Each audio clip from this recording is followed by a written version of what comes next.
Hey everyone.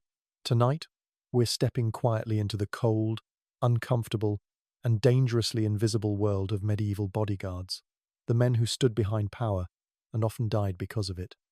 They weren't knights in shining armor. They didn't charge into glory. They stood still, breathed shallow, and watched every corner of the room, waiting for the moment no one else noticed. You might think being a guard is simple.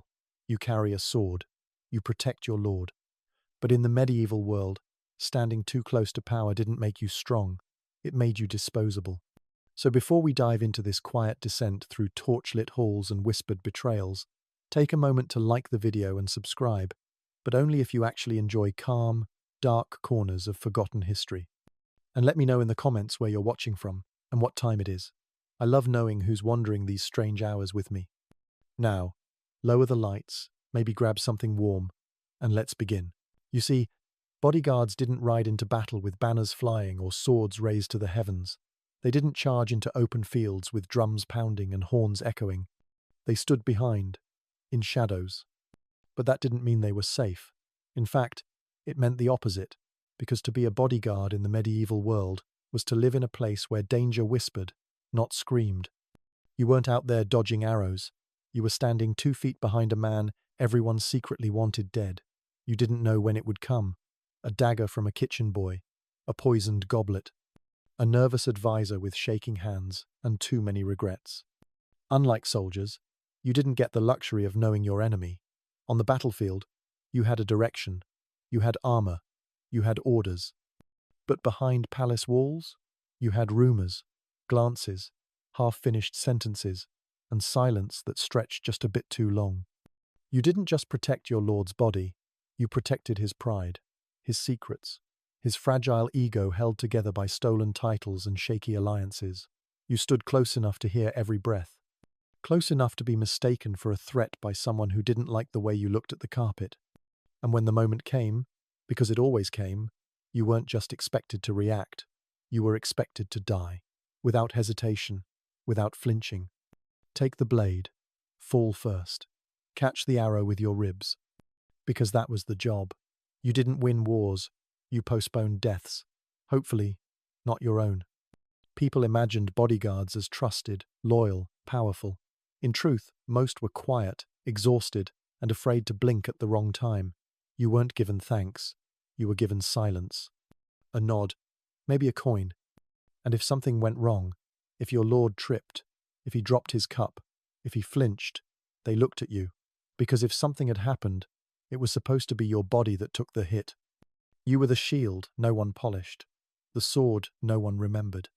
And every night, you stood beside someone important, knowing that if anyone in the room wanted him dead, you'd never even hear the blade coming. So no, you weren't a soldier. You didn't wear shining armor. You didn't march with ranks. You just stood there, very still, with your hand on a weapon you prayed you'd never have to use, and a name no one cared to remember. Because in this world, proximity to power meant proximity to death. Always. On a battlefield, the enemy wears a different color. Their flags are raised. Their armor reflects a different crest. You see them. You aim for them. You fight them. But inside the stone walls of a nobleman's court, there are no banners, no declarations, no rules of engagement. Just whispers, smiles that last a little too long, servants who linger by doorways, a noble's cousin with a sharp ring and a sharper grudge. As a soldier, you know who wants to kill you. They're running toward you, screaming. As a bodyguard, you don't even know which side of the room the blade will come from. You might be guarding a lord who's hosting a feast. 50 guests, all laughing, drinking, playing politics. Any one of them could be planning something. Maybe it's the poet, with poisoned ink on his fingers. Maybe it's the wine steward who keeps pouring with his left hand, not his right. Maybe it's your lord himself. Because here's the quiet truth. Sometimes the most dangerous person in the room is the one you're protecting. You're not just watching the room, you're watching him. His moods, his tone, the way his hand twitches when he's angry. If he gets paranoid, and he always does eventually, he'll turn on you before he turns on anyone else. He doesn't see a bodyguard, he sees a witness. And witnesses don't live long in places where secrets are more valuable than swords. So you learn to listen, to count footsteps, to memorize the rhythm of breathing. You learn how many guards should be outside that door, and notice instantly when one is missing. You learn to speak only when spoken to look away when the threats get loud, to pretend you didn't see the noblewoman slip something into your lord's goblet, because if you point it out, maybe she dies. But maybe you do. As a soldier, you charge at the enemy. As a bodyguard, the enemy charges at you, smiling. And sometimes, there is no charge at all. Just a brush of a shoulder, a quiet step, a flick of a wrist. And by the time you realize what happened, you're already bleeding. So no, you don't know who'll strike first. You just hope it's not your own hand, trembling from too many sleepless nights and not enough trust left in the room. You don't get warnings. Not real ones. No one rings a bell before they decide today is the day you die. There's no dramatic music, no slow-motion build-up, no moment to prepare. Sometimes, all you get is a look, one that lingers for half a second too long. A glance from a man who usually never looks up from his wine, and suddenly he's watching you instead. Or it's a step. Not loud, not rushed, just off. The sound of boots that don't belong on marble, or the weight of someone stopping outside a door that's supposed to stay quiet. When you're a bodyguard, your senses are your armor, not steel, not shields, just instinct, because it only takes one mistake, one flicker of distraction, one heartbeat where you trust the wrong silence. You live by noticing what others ignore, the scent of a new perfume that no one was wearing yesterday, a curtain swaying when the windows are shut, a servant avoiding your eyes after handing over a drink. You notice things, because not noticing gets you killed. And worse, it gets your lord killed. And if that happens, even if it's not your fault, you're the one who gets blamed. Because the job isn't just to defend, it's to predict, to sense, to react before anything actually happens. So your mind never rests. You map out every room you enter, exits, weapons, weak spots. You don't sit with your back to the door. You watch every hand, every tray, every locked jaw. You don't eat the food unless someone else eats it first. And even then, you hesitate. Because maybe today's poison just takes longer. One night, you hear laughter, but your lord isn't laughing. That's a sign. One morning, a messenger delivers a note, but the seal is wrong by half a turn. Another sign. You start to wonder, are these real? Or is your mind creating threats that aren't there? But you can't afford to guess wrong. Because in this job, there's no room for probably, no room for he seems safe. A single misread, a smile mistaken for trust, a step mistaken for clumsiness, and the knife is already at your side, or worse, through someone else's chest. You don't react with panic, you react with precision. Stand, step left, draw, shield, silence. It happens in moments, and if you're too slow, no one writes your name down. No one lights a candle. No one buries you under a stone with, he almost saw it coming. They just clean the blood, replace the uniform, and tell the next man, watch closer. Because in this world, death doesn't make announcements. It arrives like a shadow, calm, quiet, and one blink too fast. Being a medieval bodyguard wasn't just about strength, or speed, or how quickly you could draw your blade. Number. It was about something far more dangerous, knowing how to survive the moods of the man you served. Because guarding his life was only half the job. The other half was making sure he never had a reason to doubt you. Not once. Not ever. You had to stand straight, but not stiff. Speak clearly, but not too boldly. Maintain eye contact, but not long enough to seem defiant. He wanted protection, yes, but he also wanted comfort. He wanted to feel powerful. And nothing ruined that faster than a bodyguard who seemed smarter, quicker, or more observant than he was.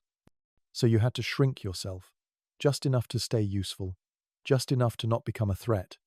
He wanted someone loyal, but not too familiar, brave, but not ambitious, invisible, but always watching.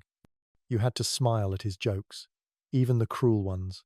You had to laugh when he mocked servants, pretend not to hear when he whispered things he shouldn't have said. You had to clean the mess without ever pointing out that there was one. And if he yelled, you lowered your eyes. If he struck you, you took it.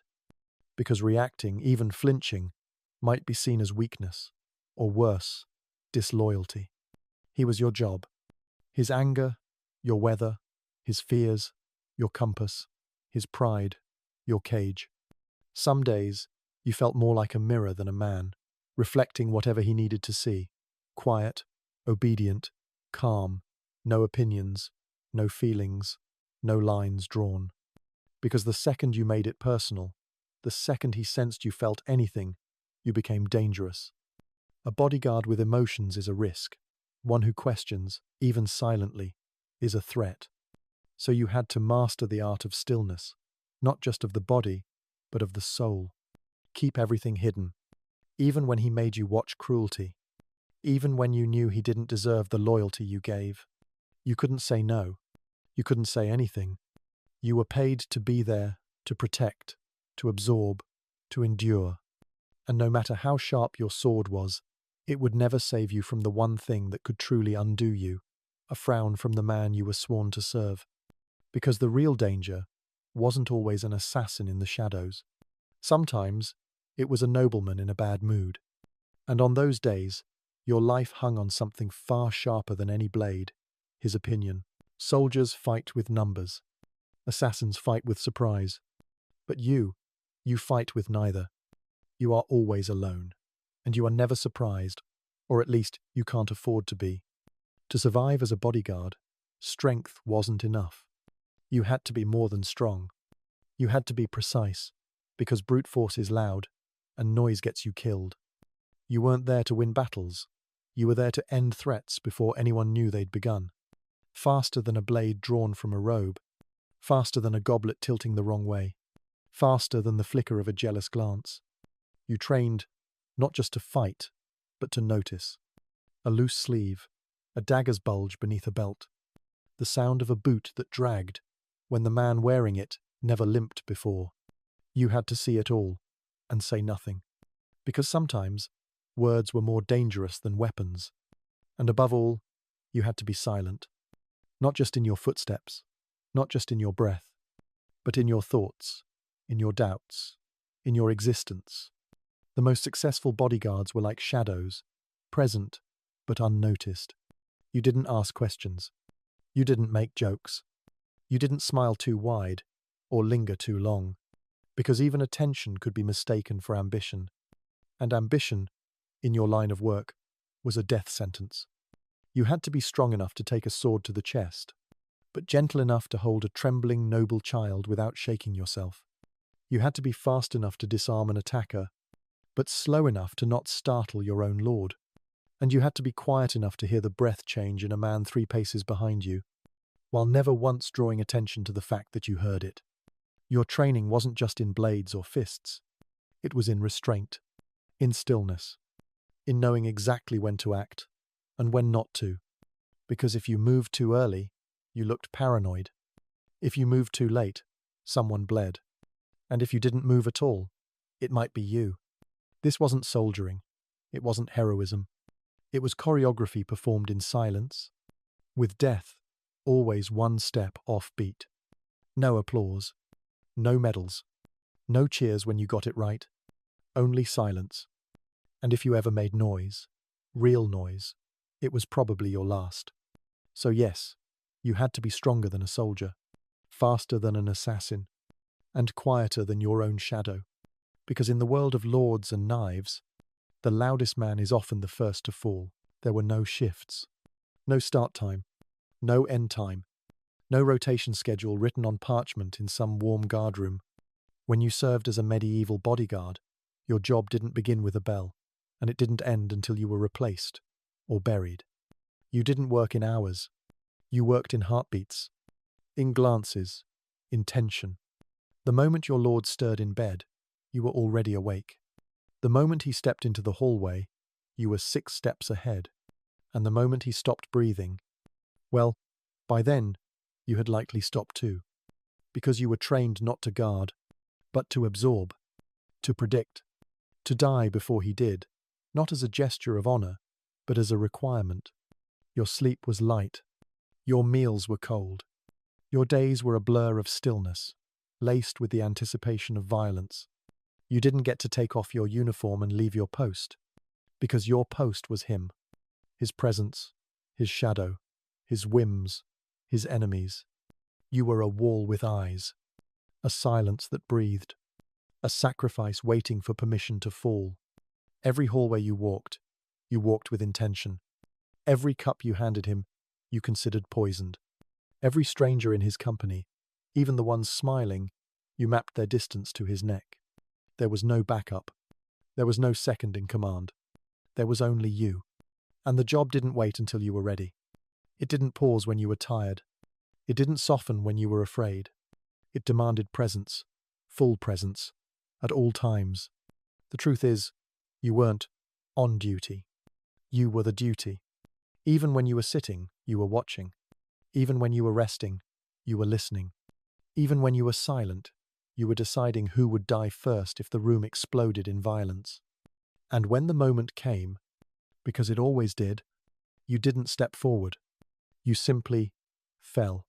Not for glory, not for a statue, not even for the thanks of the man you shielded. You fell because that was the end of your line, and you'd been walking it since the day you swore your oath. There were no breaks, no days off, no retirement, only the constant tension of survival, wrapped in the quiet truth that, at any second, you might be called to die, not as a warrior, not as a hero, but as a function, because to protect someone powerful is to accept that you are, by design, replaceable, and that every breath you take might be the one you're meant to give away. You didn't dream of dying for glory. You didn't rehearse a final speech. There was no scene where you locked eyes with your lord and whispered, "It was an honor." Because dying for him wasn't an act of bravery. It was expected. It was the baseline. It was the price printed in invisible ink on your contract, if you were lucky enough to even have one. When you stood behind a nobleman, sword at your side, eyes scanning the room, no one looked at you with admiration. You weren't the hero. You weren't the champion. You were the margin of error, the flesh buffer between power and consequence. And if something went wrong, a blade, an arrow, a bad decision from the man you served, your body was expected to break first. Not because it meant something, but because it meant nothing. That was the point. You died so someone more important wouldn't have to. And the moment you did, the machine kept turning. No pause, no silence, no statue raised. They would carry your corpse away before the wine got cold, and by morning someone else would be wearing your cloak. That's the truth no one wanted to say out loud. Dying in this role wasn't sacrifice. It wasn't honor. It was protocol. And even if you somehow survived the attack, saved your lord, took the blow, crawled to your feet, there was no guarantee of gratitude. He might not even look at you, might never learn your name, might blame you for letting the threat get that close in the first place. Because the unspoken rule was clear. If you're alive, you probably failed. And if you're dead, well, that's what you were there for. So you never expected a farewell. You never expected your family, if you had one, to be compensated. You didn't leave behind a legend, just a stain on the floor, and a brief conversation. Unfortunate, get another one. People think that throwing yourself in front of a blade is a grand gesture. But in your line of work, it's just Tuesday. Because dying for your lord wasn't the exception. It was the standard. The quiet box you were always standing inside, just waiting for the lid to close. And when it did, there would be no ceremony, no tears, no songs, just another man in your place by sundown, and a nobleman at the table, as if nothing had happened at all. People often imagine danger creeping in from the outside, a shadow on the wall, a stranger at the gate, an assassin scaling the tower under moonlight. But in truth, the most dangerous people didn't come through the front door. They were already inside. Smiling, laughing, toasting. You stood behind your lord, watching his enemies drink from his finest cups. And you smiled too, because that was your job. But your eyes never stopped moving, because you knew the real threats rarely wore the face of a killer. They wore velvet. They wore family rings. They spoke softly, and they smelled like imported spice. They were uncles, cousins, childhood friends, lords with grievances buried under polite words and contracts written in ink and revised in blood. In the great halls and private chambers, no one shouted. They whispered. They traded favors behind fans and nodded across the room while servants poured wine. And while the guards outside sharpened their spears, you were inside trying to read a language made of glances, because sometimes the man plotting your lord's death was sitting 2 chairs away. Sometimes he was offering the next toast. Sometimes he brought a gift, and you had to stand there, knowing, or at least suspecting but saying nothing, because if you spoke too soon, you could ruin a political alliance. If you spoke too late, someone might already be dead. Sometimes the enemy wasn't even after your lord. They were after his legacy, his heir, his holdings, his influence. And all it took was one quiet betrayal over dinner to make kingdoms shift. You weren't guarding a person. You were guarding a balance, one that could tilt from something as simple as the wrong wine being served, or the wrong man being left alone in the room. You listened to every word, measured every silence, watched hands hover too long near knives that weren't needed for the meal. But even knowing all this, you could do very little, because the most powerful traitors were protected by status. And you were just the help. If you accused a noble of treachery, you'd need proof. And in this world, proof died fast. It vanished down wells. It burned in chimneys. It was buried under gold. So you held your tongue. You held your posture. And you prayed that when the strike came, and it always did, you'd see it early enough to make a difference. But some nights the blade was in the hands of a man you'd protected for years, and he didn't strike at your lord. He struck at you to keep his secret safe. There was no such thing as routine. Not when you were a bodyguard. Not when every room you entered might be your last. Breakfast wasn't just a meal. It was a test. A silver cup placed too early. A spoon laid on the wrong side of the tray. Bread that felt just slightly too warm, as if it had been handled again. You noticed everything, because anything could kill. That stew could be fine. Could also have been stirred twice by someone who didn't work in the kitchen yesterday. And no, you didn't get to ask questions. You just took the first bite. That was part of the job. You taste what he might eat. You open what he might touch. You walk where he might step. Because every object, every hallway, every sound was a potential trigger. Not dramatic, no hidden blades flying through the air, just something too quiet, too smooth, too planned. You could feel it in your bones. Not fear, exactly. Something colder. Something that crept beneath the skin and whispered, "This isn't right." A door slightly ajar when it should have been locked. A servant missing, replaced by someone with excellent posture and no name. The echo of footsteps that didn't match the rhythm you memorized. And it didn't matter how careful you were. The trap had often been set hours ago, maybe days. A chair moved half an inch out of place so your lord would sit facing away from the exit. A lock tampered with so it clicks a little louder tonight. A rug folded at just the right angle to trip a man running for his life. And you had to spot it all, not as a guard with time, but as a man always half a second behind. Because in the noble courts of the medieval world, no one wanted blood spilled. They wanted accidents. They wanted misfortune. They wanted plausible death. So a boulder falls. A horse bolts.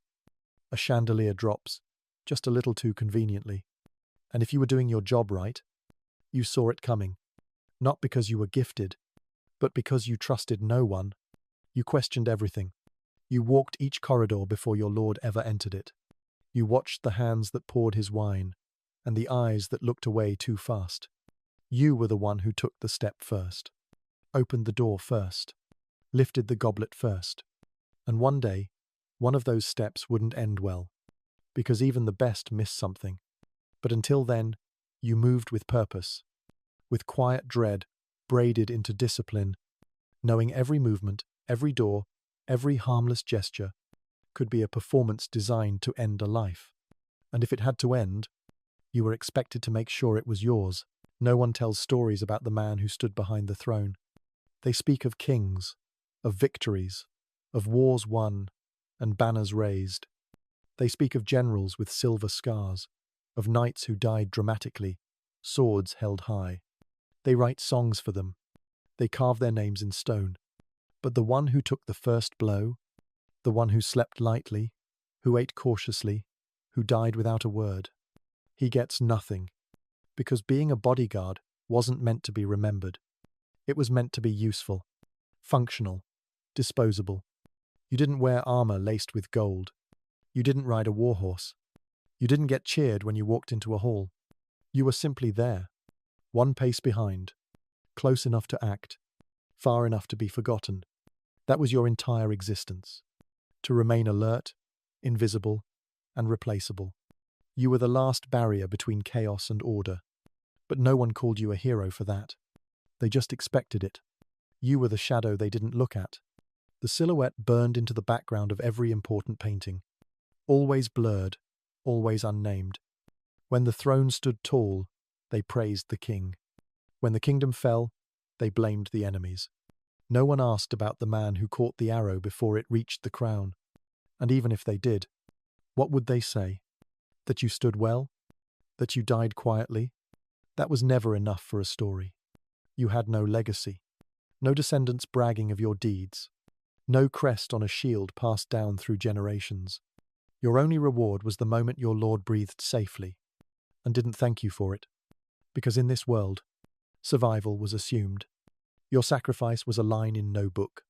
And if you were lucky, very lucky, maybe someone remembered your face. Maybe a servant muttered your name once, years later, when a new guard took your place and stood just a little too straight. But mostly, you vanished. As planned, because that was your role. Not the crown, not the sword. Just the space in between, the space where danger was caught and history moved on without you. You were the shadow behind the throne. Not because you couldn't step into the light, but because it was never yours to begin with. And as long as the kingdom stood, no one asked where the shadow went. They just assumed it would always be there, quiet, steady, and ready to fall first. A shadow does not speak. It follows. It listens. It disappears when the light shifts. That's what you had to become. Not just in action, but in presence. Not just quiet, but empty. Not just unnoticed, but unreadable. Because in the halls of power, a single misplaced emotion could undo you.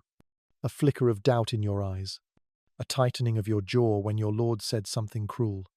A hesitation when the blade flashed too fast. They watched you, even when they pretended not to.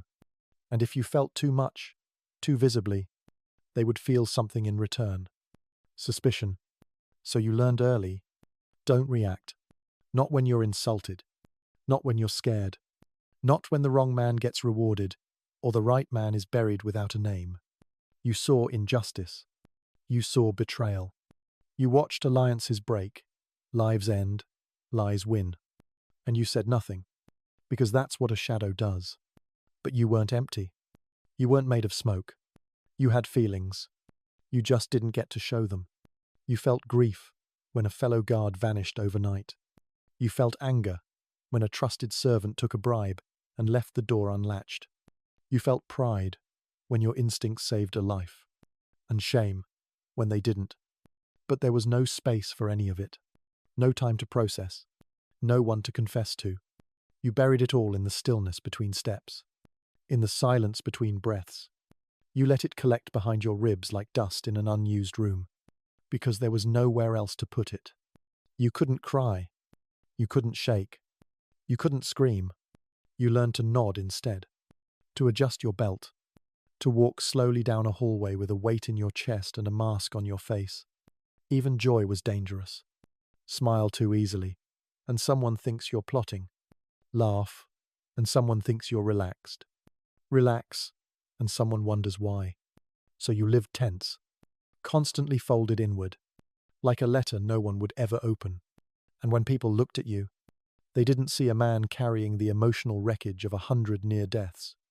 They saw discipline, control, what they wanted to see. They called you loyal, steady, strong, but the truth is, you were just practiced at hiding, at locking your soul behind your spine, at pretending nothing ever touched you deeply, not even the things that broke you. Because in this life, feeling isn't weakness, showing it is. So you learn to exist like a shadow with a heart, and you learn to silence that heart before it gave you away. They say betrayal is the worst thing a man can do, but in your world, betrayal was often the only way to stay alive. And loyalty? Loyalty was suicide, dressed in a clean uniform. If you betrayed your lord, you might live longer, but you'd die differently. Slower, heavier, with every step haunted by the look he gave you the last time he trusted you. But if you stayed loyal, if you stood your ground, if you threw yourself between him and the knife meant for his throat, then you died quickly, maybe even beautifully, if there was anyone left to watch. That was the paradox. Stay faithful, die first. Turn traitor, live long enough to regret it. You were trapped between two deaths, and both wore your name. Betrayal didn't always look like a dagger in the dark. Sometimes, it was simply a step back instead of forward. A delay in warning. A choice not to taste the wine first. A silence held just a second too long. It crept in. It didn't scream, it whispered. And when it came from exhaustion, from being overlooked, from watching too many others die for a man who wouldn't remember your face. But even betrayal took courage, because once you crossed that line, there was no going back. No safe haven. No redemption arc. You might survive your lord, but you'd spend the rest of your life watching your back, wondering when someone else would betray you. Because traitors don't inspire loyalty. They inspire opportunity. And eventually, someone sees you as theirs. So most didn't betray. Not because they were noble, but because they had nowhere else to go. They stayed loyal. And loyalty was fast. It was the instinct to move before you had time to think. It was the reflex to shield instead of strike. It was the knowledge that, if someone had to die, it was already supposed to be you. Not because you were less, but because you had chosen to be the line between someone else's future and a blade. Loyalty was clean, sharp, final, but it rarely bought you more than a moment's peace. If that. And worst of all, neither path gave you justice. Betrayal made you a hunted man. Loyalty made you a forgotten one. So you walked the edge, every day, knowing that to stay meant to fall, and to run meant to vanish into a world that would never trust you again. In the end, it wasn't about good or evil. It was about how you wanted to die. Slow, shadowed by shame, or fast, carried by duty. And sometimes, you didn't choose at all. The world chose for you. There are many ways to die in the service of a lord. Some are swift. Some are brutal. Some are so quiet that no one even notices you've gone. But none of them compare to the slow, silent death of being forgotten. You trained to protect him. You followed him through battlefields, through courts, through whispered threats and veiled insults. You took wounds meant for him. You kept secrets no one else was trusted to hear. You gave him your vigilance, your silence, your loyalty, your sleep. And in return, you asked for almost nothing. Just a name, just a nod, just a moment of recognition, not in front of the crowd, but in private. But even that was too much sometimes, because power is forgetful. It doesn't look over its shoulder. It doesn't wonder who caught the arrow. It just moves forward, expecting someone always will. You stood behind him every day, and yet, when he called for his guard, sometimes he said the wrong name. Sometimes he didn't say a name at all, just gestured, as if you were furniture, a tool, an arm that raised itself when danger entered the room. And maybe that was all you were. Not a man, just an expectation. You told yourself it didn't matter, that your purpose was enough. That honor didn't need applause. But the truth? Some nights, that silence cut deeper than any blade.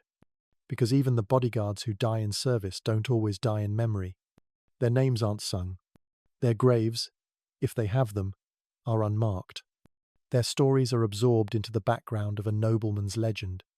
And if you survive, if you grow old, if your hands tremble and your eyes blur, you start to wonder if you were ever really there. You sit by the fire of a village that doesn't know who you are. You hear tales of kings and battles, of generals and traitors, but never of shadows, never of the man who stood quietly between a tyrant and his own undoing. You carry the memories, but no one asks for them. And in that silence, something inside you fades. Slower than a sword to the chest, but heavier. You realize that dying for your lord would have been easier, because at least then, you would have been seen, if only for a moment. Instead, you're left with the weight of survival, and the cold truth that the man you gave everything to doesn't remember you at all. And somehow, that hurts more than the knife ever could. There are many ways to die in the service of a lord. Some are swift, some are brutal, some are so quiet that no one even notices you've gone. But none of them compare to the slow, silent death of being forgotten. You trained to protect him. You followed him through battlefields, through courts, through whispered threats and veiled insults. You took wounds meant for him. You kept secrets no one else was trusted to hear. You gave him your vigilance, your silence, your loyalty, your sleep. And in return, you asked for almost nothing. Just a name, just a nod, just a moment of recognition, not in front of the crowd, but in private. But even that was too much sometimes, because power is forgetful. It doesn't look over its shoulder. It doesn't wonder who caught the arrow. It just moves forward, expecting someone always will. You stood behind him every day, and yet, when he called for his guard, sometimes he said the wrong name. Sometimes he didn't say a name at all, just gestured, as if you were furniture, a tool, an arm that raised itself when danger entered the room. And maybe that was all you were. Not a man, just an expectation. You told yourself it didn't matter, that your purpose was enough.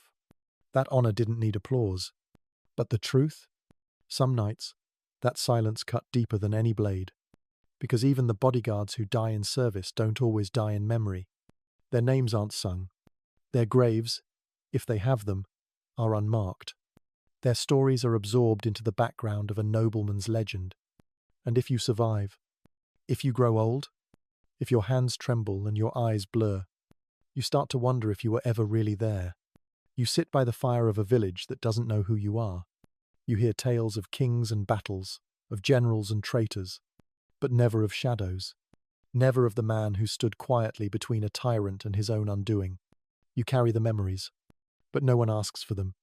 And in that silence, something inside you fades. Slower than a sword to the chest, but heavier. You realize that dying for your lord would have been easier, because at least then, you would have been seen, if only for a moment.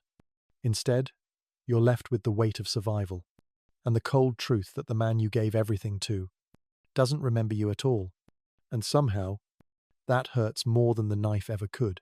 There's a common belief about bodyguards that they live in constant combat, dueling threats every day, battling assassins in moonlit corridors, parrying blades with elegance and fury.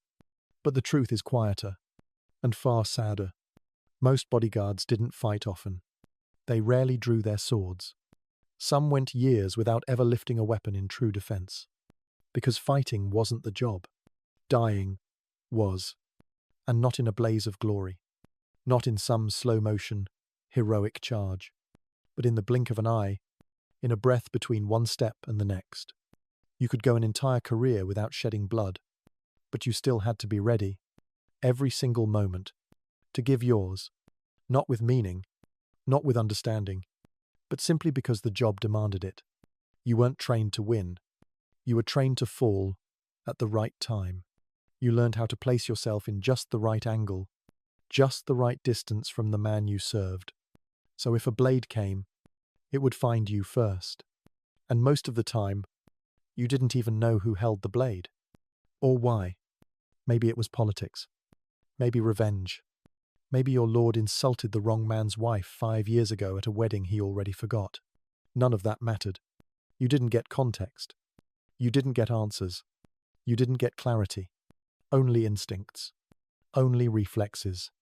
Only a flash of metal and the decision, made in half a heartbeat, to move. There's no glory in a death like that. Just silence. Just a sudden end. No one would tell your story. Because there was no story. You were a line in someone else's plot. And when that line ended, so did you. But still, you prepared. You practiced the angle of your stance, the weight of your step, the way to shift your shoulder just slightly, to shield a vital artery without drawing attention. You trained to die correctly, cleanly, efficiently, because dying well, quiet, fast, without panic, was the only skill you were ever guaranteed to use. And if that moment never came, if somehow you lived out your years without stepping in front of a blade, you were not celebrated. You were forgotten. And if the moment did come, and you hesitated even once, you were blamed. So no, you didn't need to fight often. That wasn't what they expected. They just expected that, when the time came, you'd die without question, without noise, and without needing to understand why. Because in this life, understanding came too late. But readiness? That was everything. So now you know. Being a medieval bodyguard wasn't about honor. It wasn't about glory. It wasn't even about violence. It was about silence. The kind of silence that breathes just behind power, that watches but is never seen, that suffers but is never heard. You weren't a knight. You weren't a soldier. You were the one who stood closest to danger and furthest from recognition. Every day, you prepared to die for someone who might not remember your name. You ate carefully. You slept lightly. You watched the room while others laughed, measured footsteps, and memorized exits you hoped you'd never need. And when death came, because it always did, in some form or another, you didn't meet it with a speech. You met it with instinct. A step forward, a shift of the shoulder, a moment so fast and forgotten, no one would know what you'd done. You didn't get parades. You didn't get thanks. You didn't get remembered. And yet, in a strange way, you were the reason the story could go on. Not as its hero, but as its shadow. That was the job, to vanish so someone else could stay. And if you were lucky, very lucky, you disappeared so well, no one even realized you had ever been there at all. Long before history decided which names to remember and which to erase, there was Artemisia, not a goddess, though her name sounds like one, not a queen born into legend, but a ruler who survived it. She lived in a time when women were rarely written about unless they were saints, scandalous, or silently suffering. And Artemisia, well, she was none of those things. She was inconvenient. She was effective, and she was unforgettable, even when history tried to forget her. She ruled the city of Halicarnassus, in what is now Turkey, during the 5th century BCE, a Greek city under Persian rule, in an era where borders were drawn by blood and altered by ambition. She was both a subject and a sovereign, both colonized and commanding, a contradiction in every line, and yet entirely real. Most rulers inherit power, some seize it. Artemisia inherited it, then earned it every day afterward. Her husband, a local king, died young, so she took over. Just like that? Number? Not just like that. In a time when women were considered property, not politicians, her assumption of power must have required more than quiet acceptance. She would have had to outmaneuver advisors, silence doubts, and govern with enough competence that no one could claim she didn't belong. And she did all of that, while raising a son, who was still too young to rule, so she ruled in his name. But she ruled. She commanded ships, not just ceremonial ones for parades or festivals, real warships, with real soldiers. And when the Persian king Xerxes summoned his allies to prepare for war against the Greeks, she didn't just send ships, she led them. Let's pause here. Think about what that means.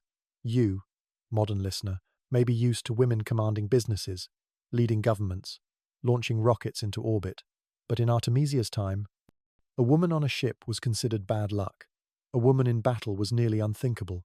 And yet there she was, standing on a warship's deck, wrapped in armor, not poetry. Herodotus, the ancient historian, admired her. That alone is worth noting.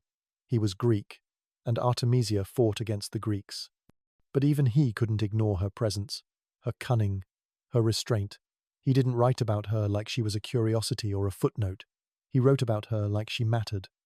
And that, in a time when women were erased before they were remembered, speaks volumes. Now, what kind of person survives in a world like that? Not someone fragile, not someone idealistic. Artemisia was pragmatic, a survivor. And in case you think you could have done what she did, ruled a city, led a fleet, advised an emperor, you probably wouldn't have lasted a day. Not because you aren't brave, or clever, or capable, but because you were born in a world where rules bend for you, where consequences are distant, where comfort is expected.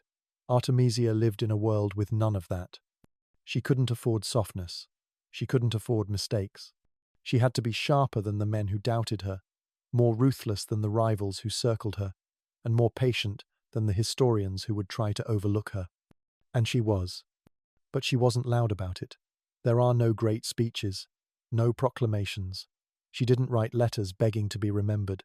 She simply lived in such a way that forgetting her became difficult. Even so, most people still forget her. You may have heard of Cleopatra, or Joan of Arc, maybe Boudica, but Artemisia, her name survives only in scattered passages, mostly from men who couldn't decide whether to admire her or fear her. But that's the mark of a true survivor. Not the one whose statue stands tall, but the one who lived long enough to cast a shadow over those who tried to erase her. She didn't conquer cities, she didn't found empires, but she endured.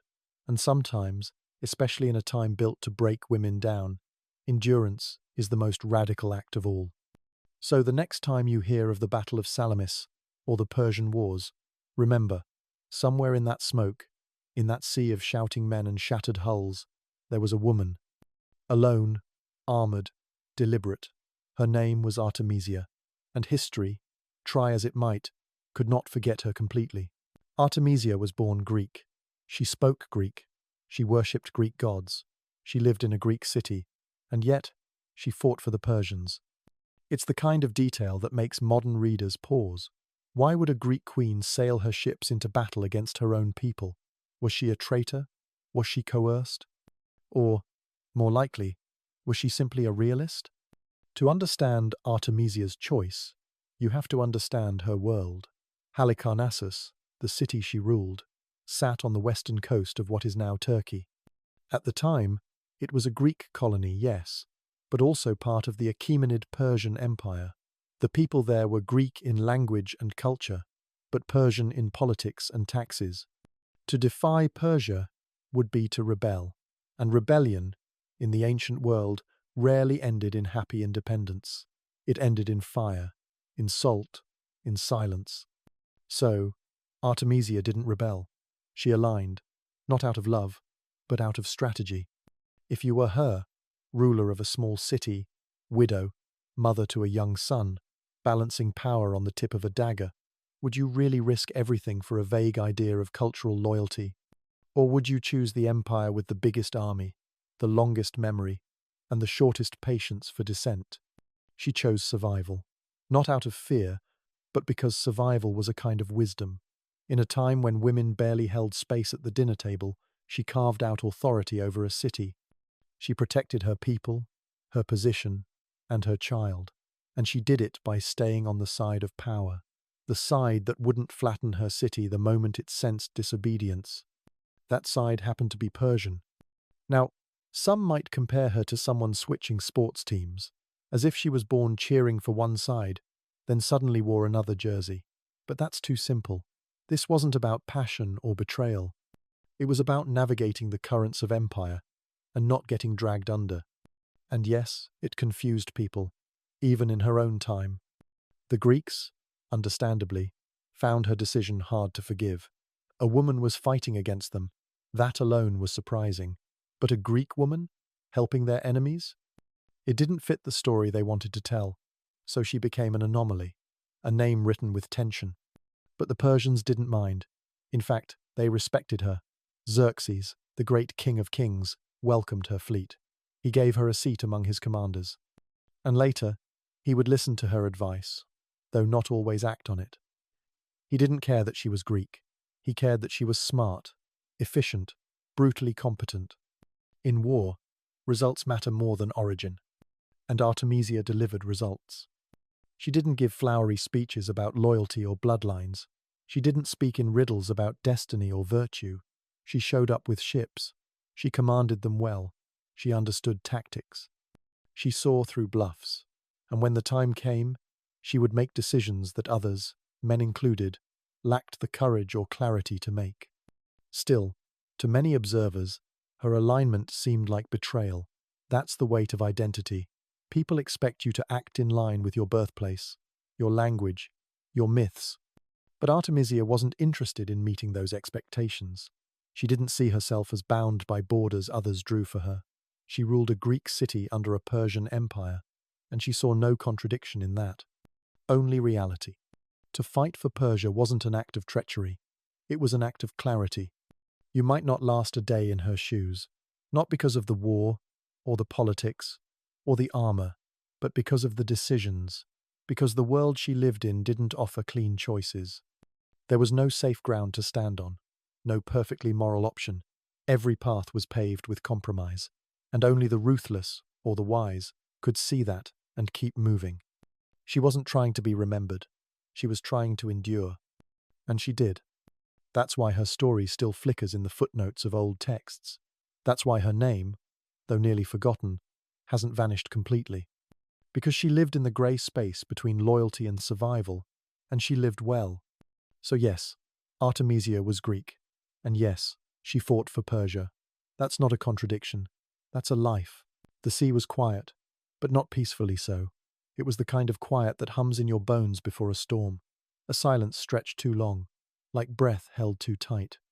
The kind of stillness that doesn't soothe, it warns. It was the autumn of 480 BCE. Xerxes, the Persian king, had brought with him one of the largest armies and navies the world had ever seen. Hundreds of ships, tens of thousands of men. Flags fluttering, oars dipping, sails groaning under the weight of the wind. And across the water from them, the Greeks, outnumbered, outmaneuvered, and surrounded, waited on edge. The narrow straits of Salamis, just off the coast of Athens, would soon become the center of the ancient world. But for now, they were still. Still enough to hear the creaking of ropes, the slosh of brine against wood, and the occasional shout of a sailor practicing drills he would need in earnest come morning. Artemisia was there. Her ship, one among many, floated in this waiting sea. She had already met with the king. She had already given her advice. Don't fight here. Don't be drawn into narrow waters where numbers become a disadvantage. But Xerxes, seated high above on his carved throne, wanted a spectacle. He wanted glory. And he believed in his size, not in her sense. So they waited and watched. From the decks of ships and the cliffs above, soldiers sharpened blades that might never be used. Sailors checked knots they had tied a dozen times already. Across the straits, Greek citizens evacuated what they could. Women packed what little grain remained into cloth sacks. Children were hushed and hurried down hidden paths. The temples were quiet too. Not from lack of faith, but from prayers already exhausted. Everyone knew the battle was coming, and no one could stop it. History often skips the quiet parts, the moments before, the breath before the blow. But Artemisia lived in that silence, and she understood its weight. Every creak of wood, every whisper from a lookout, every long stare across the water. It all added to the pressure building beneath the surface. This wasn't a clash of good and evil. It wasn't heroes versus villains. It was strategy versus pride, geography versus hubris. And somewhere in the middle of it all, a woman, Greek by blood, Persian by allegiance, watched and waited. She must have known what was coming. She had seen battles before, knew how quickly plans dissolved into chaos. She knew the smell of burning wood and wet iron, the sound of a hull splitting, the moment when courage becomes panic. But there was nothing to do now. The decision had been made, and the ships were in place. You wouldn't have lasted a day in her sandals.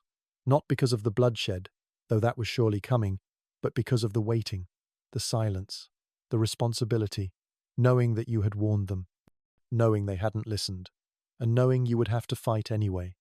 That's the thing about command. It doesn't end when you speak. It continues when you are ignored. It continues when the sky is too blue and the water too calm, and you know it won't last. Around her, sailors murmured. Some sharpened blades not for battle, but for comfort, hands needing motion, needing anything to push away the dread.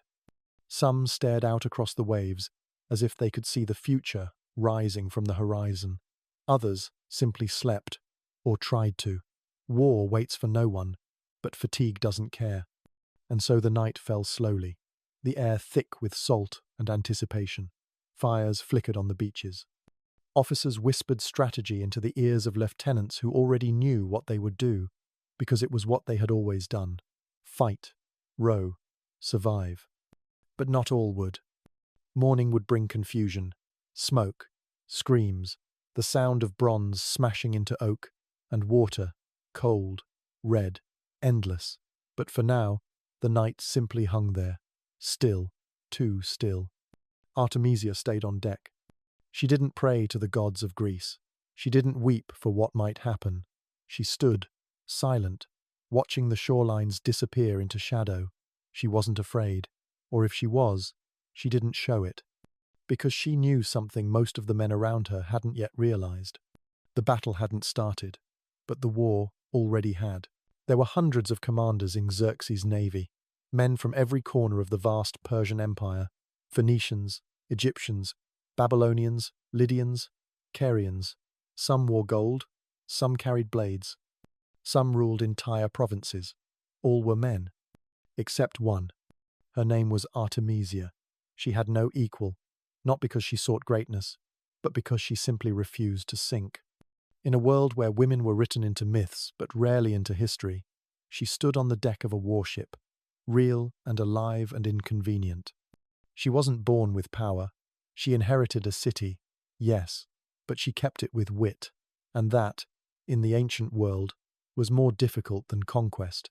There were no guidebooks for women who ruled, no models, no alliances built with marriage and silk. Her armor was made of decisions, her influence carved by survival. Among the Persian commanders, she stood out, quietly, but absolutely, not for her beauty, though some noted it, not for scandal, though they whispered, but for her clarity. While others spoke of vengeance or glory, Artemisia spoke of strategy. She gave advice not based on honor or pride, but on the terrain, the odds, the weather, things that could be measured. She had no time for myth. And yet, her presence became one. It wasn't normal, not even then, not even in Persia, a place more tolerant of female leadership than many of its neighbors, for a woman to lead ships into war. But Xerxes allowed it. More than that, he trusted her, enough to give her command, enough to ask for her counsel. That alone says something. A woman seated at a war council surrounded by generals, all staring, waiting, not for her beauty, not for her silence, but for her thoughts.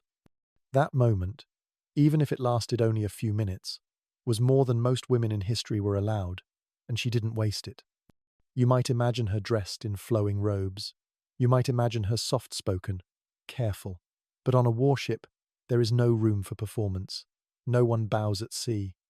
Artemisia didn't lead from behind silk curtains. She stood on deck, exposed to the same winds, the same risks, as every man under her command.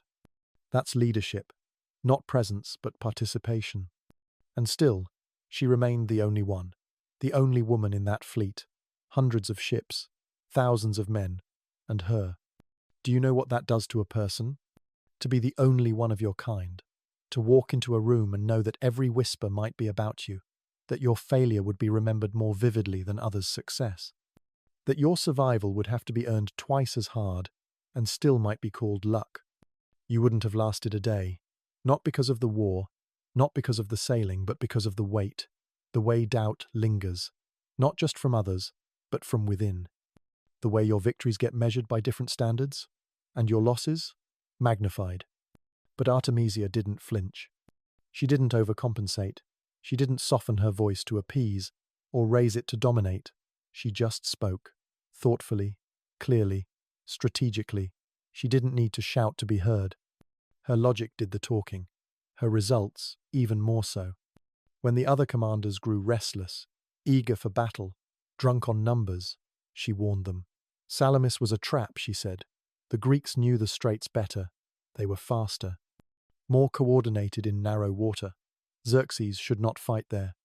But she was only one voice, and a woman's voice at that. So the decision was made without her. Pride won, and the fleet would sail. Later, Xerxes would regret ignoring her.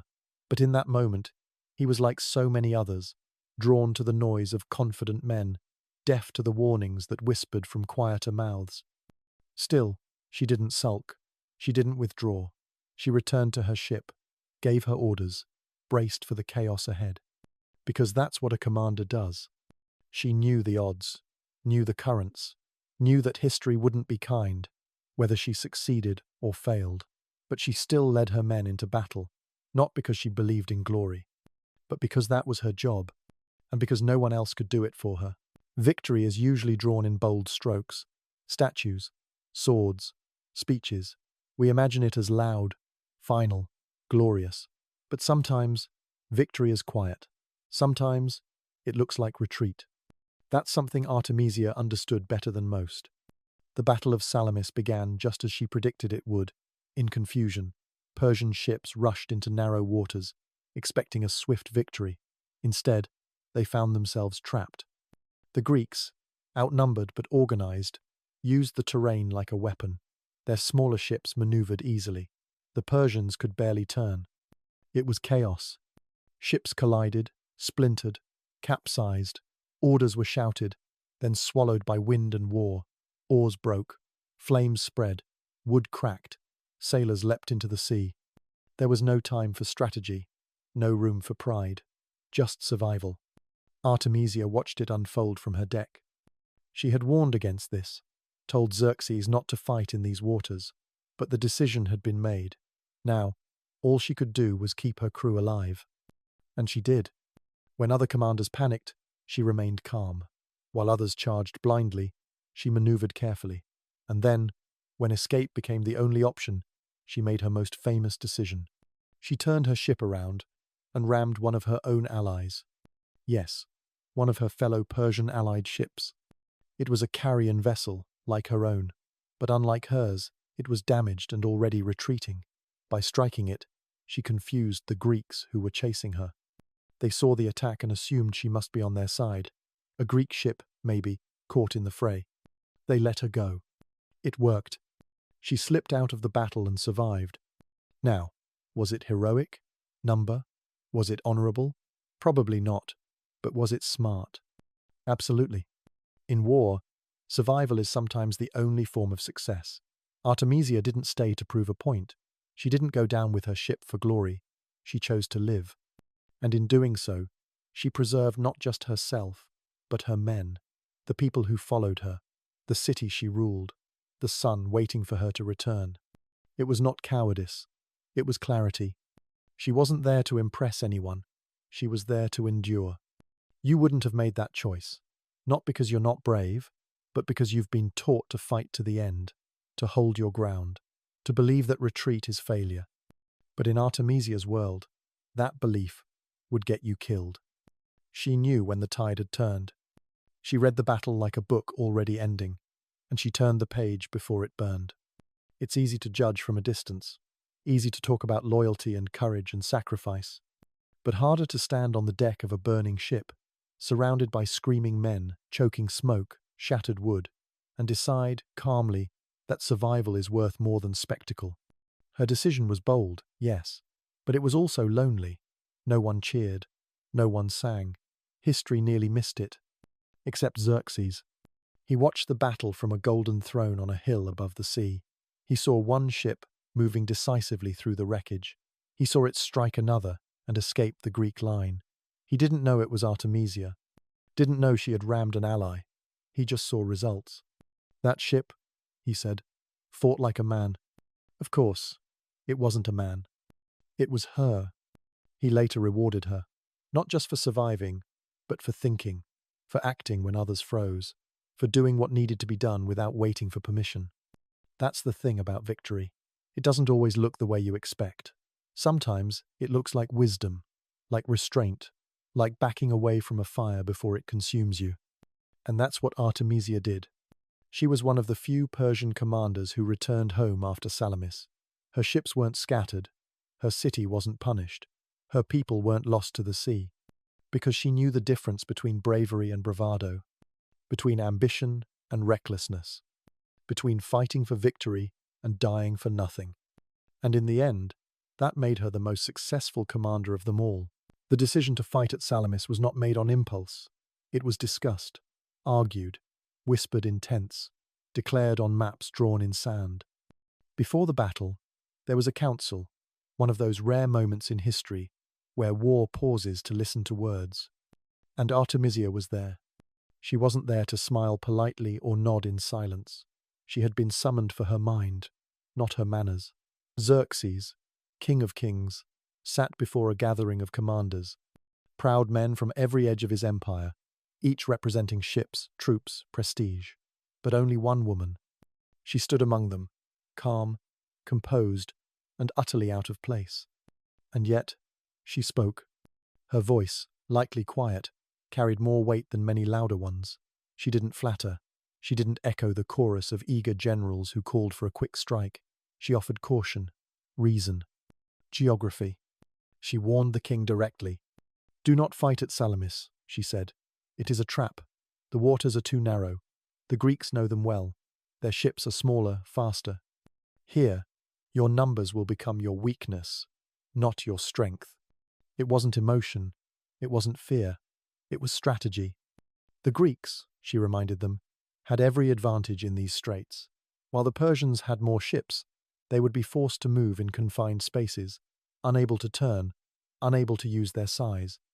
What should be overwhelming power would become chaos. She advised patience, suggested drawing the Greeks into the open sea. There, Persia could crush them. The logic was sound, the prediction precise. And then, silence. The kind of silence that settles in a room when a truth is spoken but unwanted.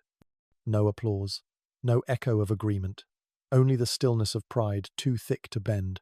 Men who had sailed thousands of miles now stared at the woman who had just told them to wait, to hold back, to think. She was a commander, yes, but she was also a woman, and no amount of experience could erase how that fact sat, heavy and unwelcome, in the minds of those who heard her. It wasn't that they didn't believe her, it was that they didn't want to. Because war, for them, wasn't just about strategy.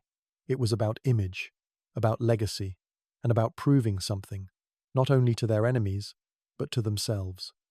Xerxes listened. He always did, when Artemisia spoke. But even he, emperor of a vast empire, was still a man among men. He had already prepared his throne above the straits to watch the battle unfold. The victory he imagined was already alive in his mind. And so, despite her warning, the course was set. She didn't argue further. She didn't protest or beg. Artemisia was not a woman who needed to be heard twice. She had said what needed to be said. If they ignored it, it was not her failure. That moment, quiet, brief, uncelebrated, might have been one of her greatest acts of leadership. She gave sound advice, knowing it might be dismissed. She offered clarity in a room clouded by ego. She stood among commanders who spoke of fire and steel, and reminded them of water. You wouldn't have lasted in that room. Not because you lack knowledge or courage, but because you likely would have expected to be respected.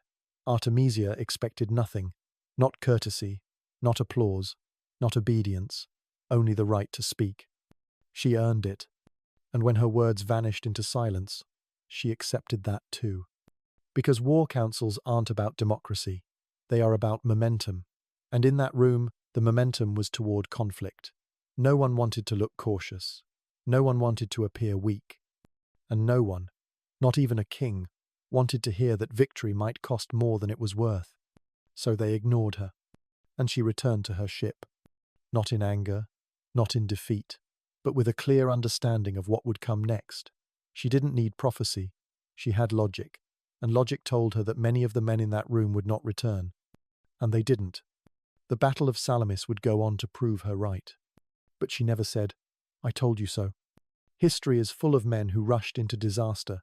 Artemisia stood still in the middle of them and tried, quietly, to hold back the tide.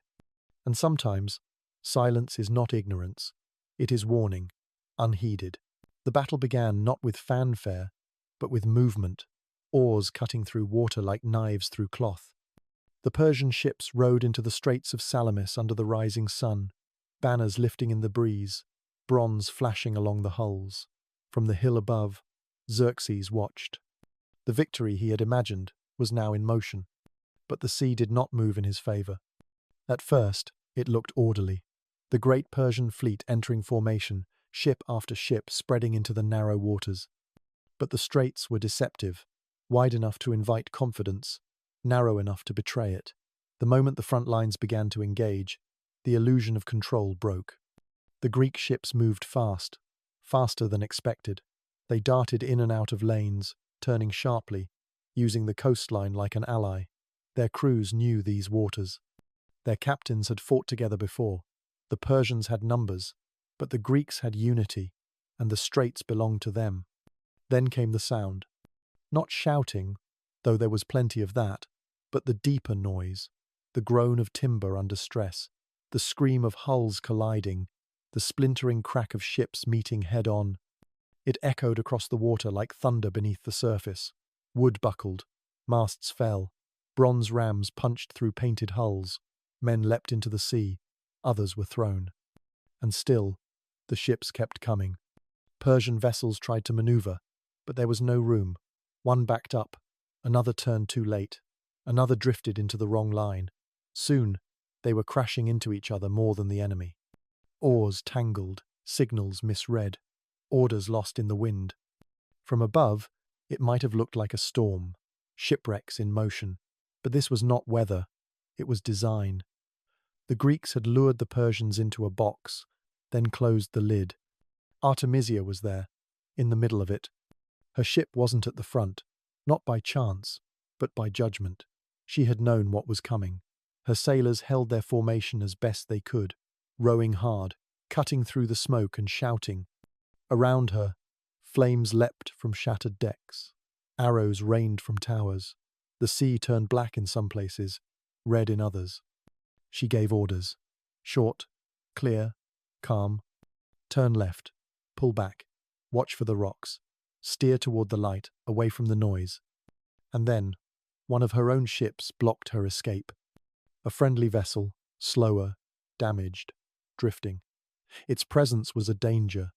Behind her, a Greek trireme had spotted her ship and was closing in fast. She had seconds. One decision. She rammed the friendly ship. A clean strike, fast and brutal. The friendly vessel capsized. Its men screamed, but the Greek ship behind her paused, confused, unsure. Had they just seen a Persian vessel destroy another? Was this betrayal? Was she one of them? The hesitation was enough. Artemisia's ship slipped away. Smoke filled the air. The scent of pine and pitch burning thickened the wind. Beneath it all, salt, blood, the choking stench of heat and desperation. Men swam between the wreckage, their armor dragging them under. Some shouted for help, others simply vanished. From his high seat, Xerxes watched and misunderstood. He saw Artemisia's maneuver and thought it brilliant, bold. He did not know she had struck her own. He believed she had destroyed a Greek ship. He praised her, called her exceptional, said she fought better than the men. He smiled, while his navy drowned.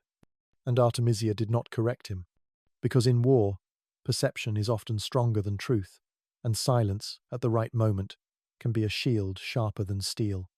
You wouldn't have survived that battle, not because you're weak, but because you expect battles to make sense, to have a right side and a wrong one, to reward courage and punish betrayal.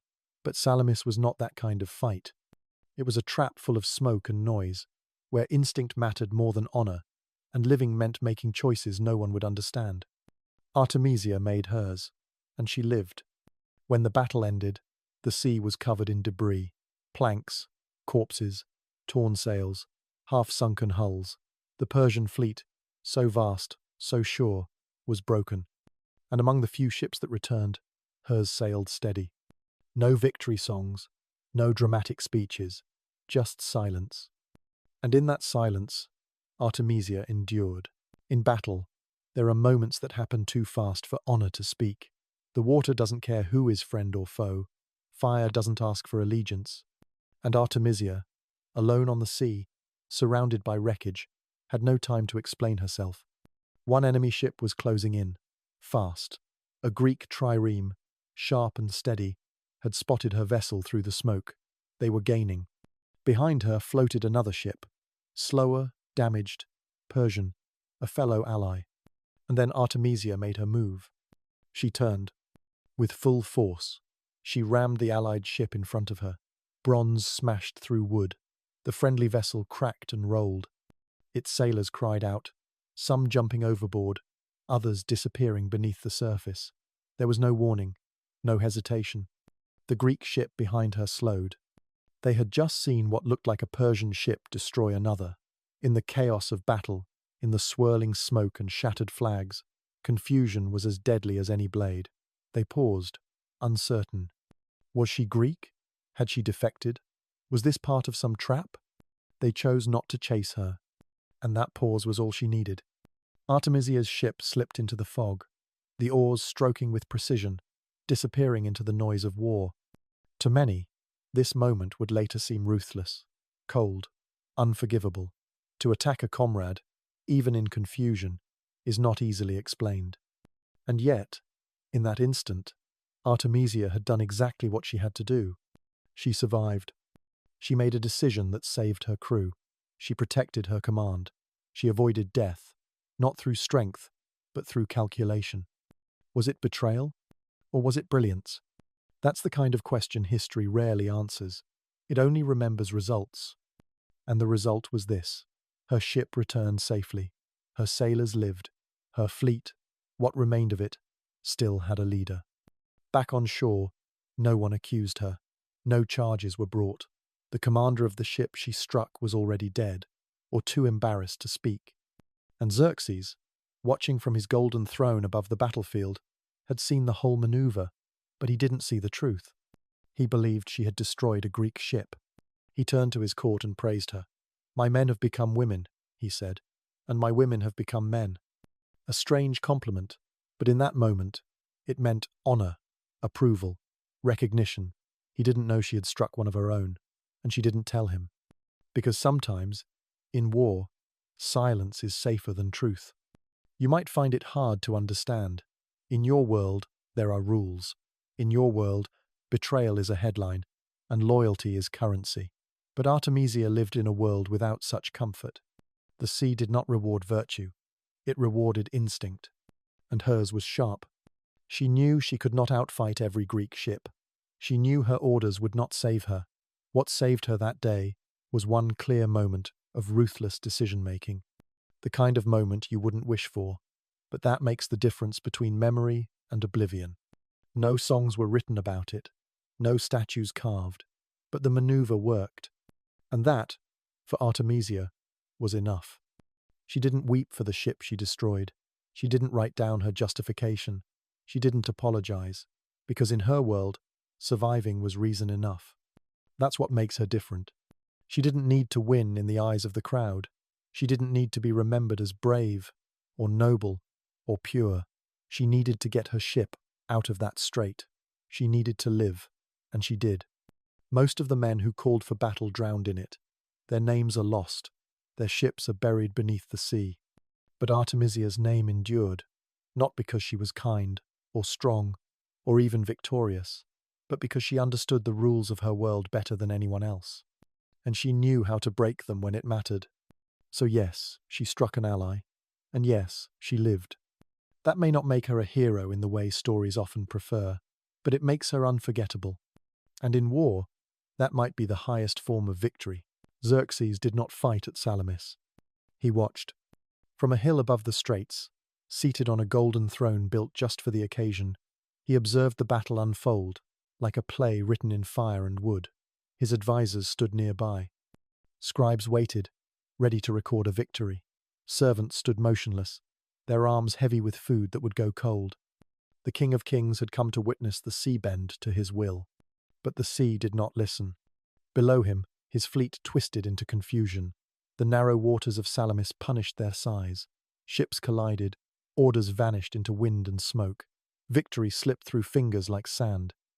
But from a distance, it took time for the chaos to become clear. And that's when Xerxes saw her.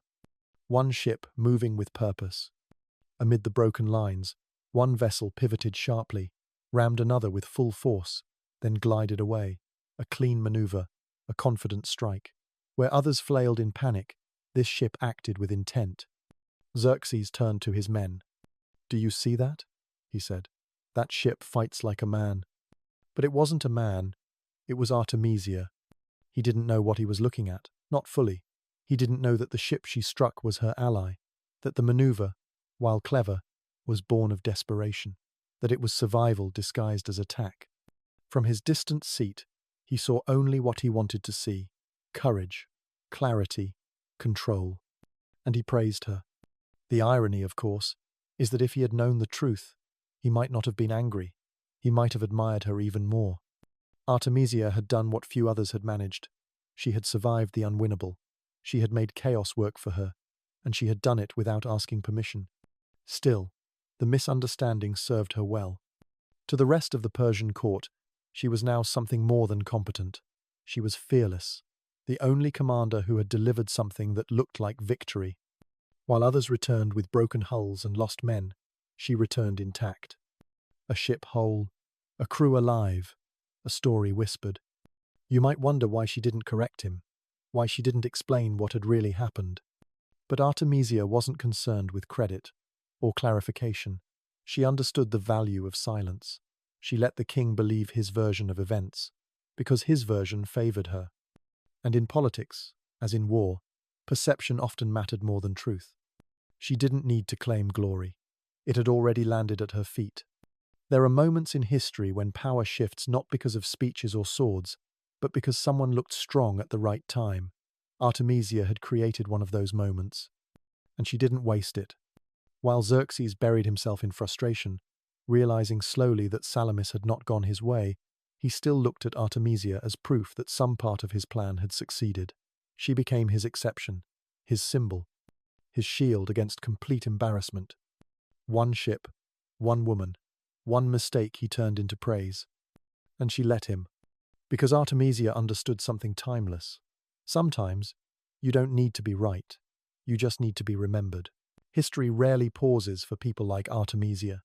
It races toward kings, empires, and glory, barely glancing at those who don't fit the mold.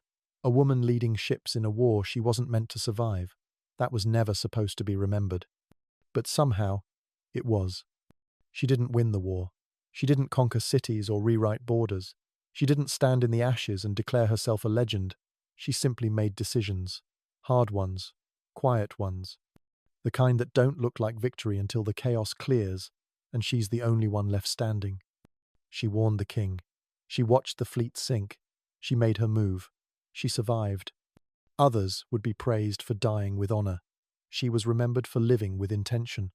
You wouldn't have lasted in her place, not because you lack strength, but because you were raised in a world that tells you victory must be loud, that it must be noble, that it must be clean. Artemisia knew better. She didn't need statues or songs. She didn't need applause. Her reward was the silence after the fire, the breath she still held, the ship still afloat, the name still whispered by those who understood what it meant to endure.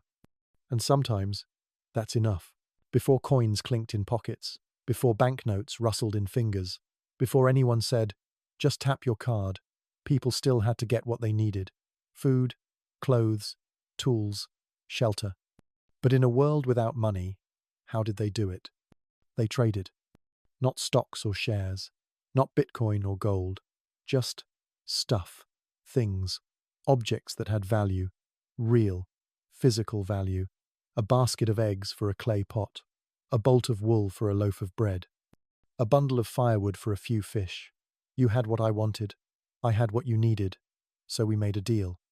This was called barter, simple, direct, human. At first glance, it seems awkward. What if the person with bread didn't want your eggs? What if you needed shoes but only had onions to offer?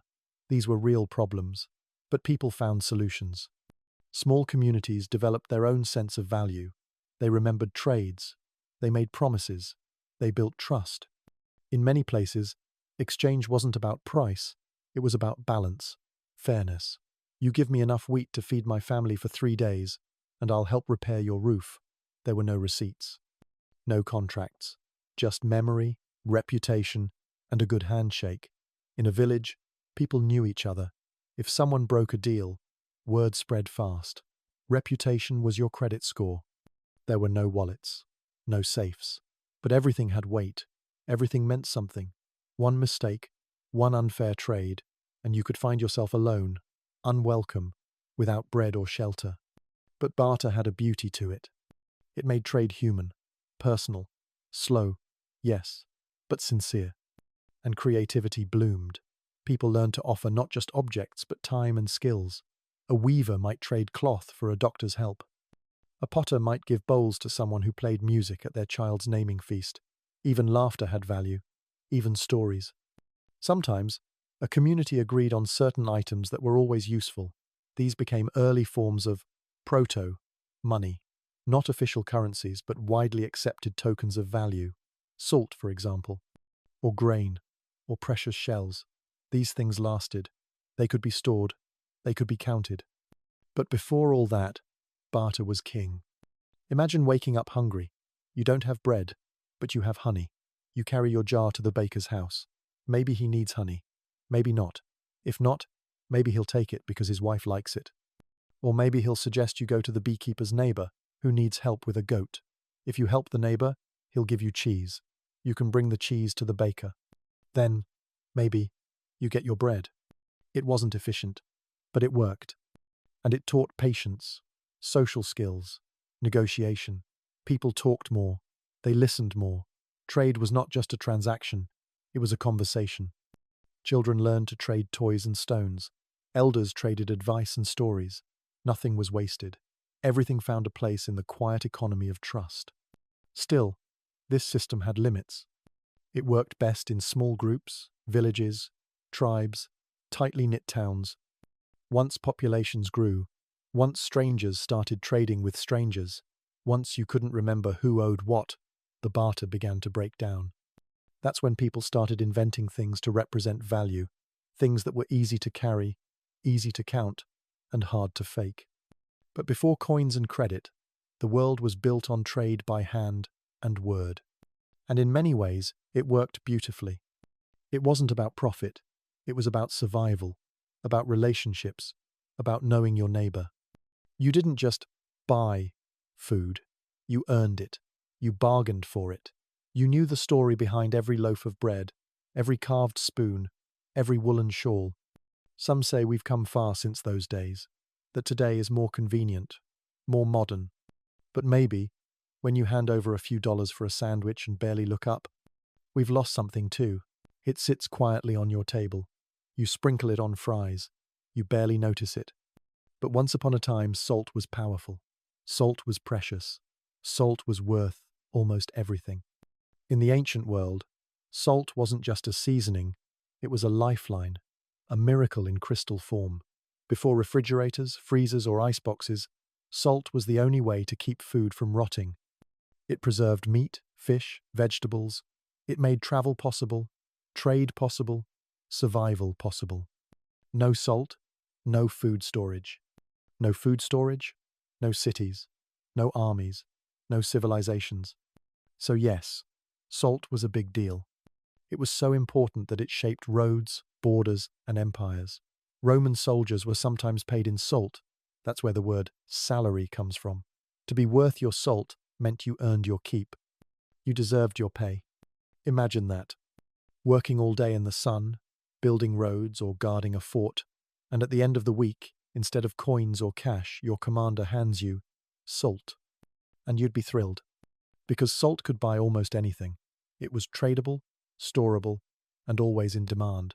People in hot climates needed it more. People who worked hard lost it through sweat. So when salt moved, value moved with it.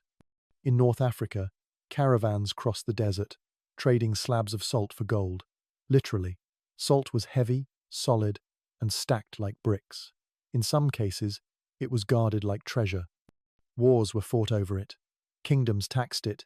Merchants built fortunes with it. Even in Europe, salt was political. In medieval France, a government tax on salt called the gabelle was so hated it helped fuel the French Revolution. People didn't just want bread, they wanted salt too. And in China, salt taxes were used to fund armies and emperors. A simple white crystal could build walls, fund wars, and topple rulers. But the magic of salt wasn't just in economics, it was in culture and belief. Salt was sacred.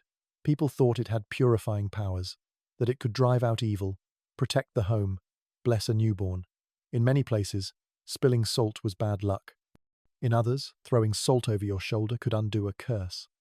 Salt was in stories, in rituals, in daily life.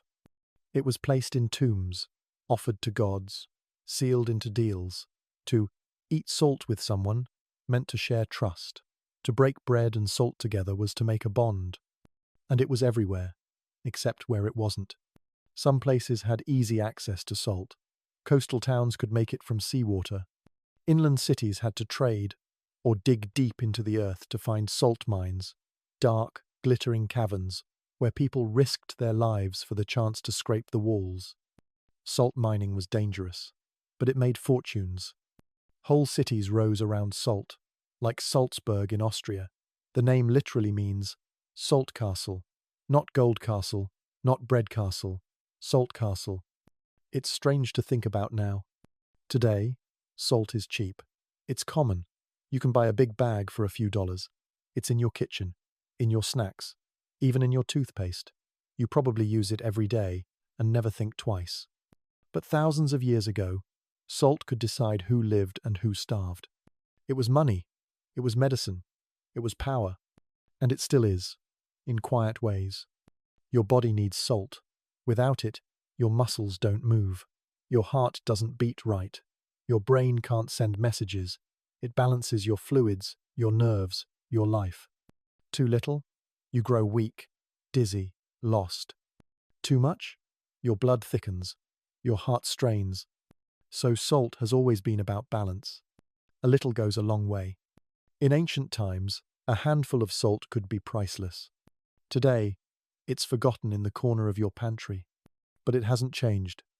It's still the same quiet, crystalline substance. Still vital, still present, still waiting to be noticed. Sometimes, the most powerful things are the ones we stop seeing. Today, it's something you drink at the end of the day, at a party, with friends, cold, fizzy, relaxing. But thousands of years ago, beer wasn't just a beverage. It was your salary. If you lived in ancient Mesopotamia, the land between the Tigris and Euphrates rivers, you might not be paid in coins or silver. You'd be paid in liters of beer. Every day. Farmers, builders, temple workers, even priests and scribes were often paid in bread and beer. It wasn't a bonus. It wasn't a luxury. It was part of your wage, your right, your sustenance. Why? Because beer was safe to drink. Water could be dangerous, contaminated. But fermented grains, boiled and brewed, were safer, richer in calories, and full of nutrients. It filled the stomach. It gave energy. And yes, it softened the hard edges of daily life. In ancient records, like clay tablets written in cuneiform script, we find careful accounts. So-and-so worked 6 days and received 12 liters of beer. Someone else, a temple guard, received 8. Beer was measured, stored, counted, tracked. It was currency in liquid form. Even the gods were offered beer. Temples brewed massive quantities, huge vats, bubbling with barley and date syrup. Brewing wasn't casual. It was sacred. It was essential. And yes, people drank it during work. Imagine hauling stones under the hot sun, sweat pouring down your back, dust in your mouth, and then someone hands you a clay cup filled with thick, yeasty beer. That was normal. It wasn't seen as laziness. It wasn't indulgence. It was how people stayed alive. The beer wasn't like the clear golden lagers we know today. It was thick, sometimes cloudy, sometimes chunky, drunk through straws to filter out bits of grain. But it worked. And for many, it was the highlight of the day. Your payment, your meal, your comfort. In fact, in some cities, workers were promised beer, as part of their labor contracts. If the beer ran out, the workers might walk away. No beer, no work. Think about that. You show up to a job site, and your manager says, "Sorry, we're out of beer today." Would you stay? Probably not. Beer created loyalty, routine, structure. It flowed through the economy like barley through the fields. It even played a role in gender roles. In many early societies, women were the primary brewers. They passed recipes from mother to daughter. They blessed the brew. They maintained quality. Some goddesses of beer, like Ninkasi and Suma, were worshipped as divine protectors of fermentation. There was even a hymn to Ninkasi, praising her for creating the beer that makes hearts light. In a way, beer wasn't just a drink. It was culture, memory, ritual, and it went beyond Mesopotamia. In ancient Egypt, beer was just as important. Workers who built the pyramids received beer rations as part of their daily pay, up to 4 liters a day. They worked hard. They were paid in loaves and beer. No coins, no contracts, just grain, fire, water, and time. The beer moved through clay pots and wooden cups. It passed from hand to hand, generation to generation. It was brewed in backyards, in temples, on riverbanks. And for many people, it was enough. There was no paycheck to deposit, no bank to visit, just a jug of beer, something to drink, something to share. It wasn't perfect, of course. Not everyone got equal amounts. Some got better beer. Some got more. But it created a system, a rhythm, a reason to keep working. It's strange to imagine today. Imagine calling your HR department and saying, "Hey, I didn't get my beer allotment this week." Or receiving an email that says, "Your direct deposit of 3.2 liters of ale has been processed." Funny, but once, it was reality. And maybe it made sense. Because beer wasn't just about alcohol. It was about nourishment, about trust, about knowing that at the end of a long, dusty day, you'd have something warm and steady in your hands.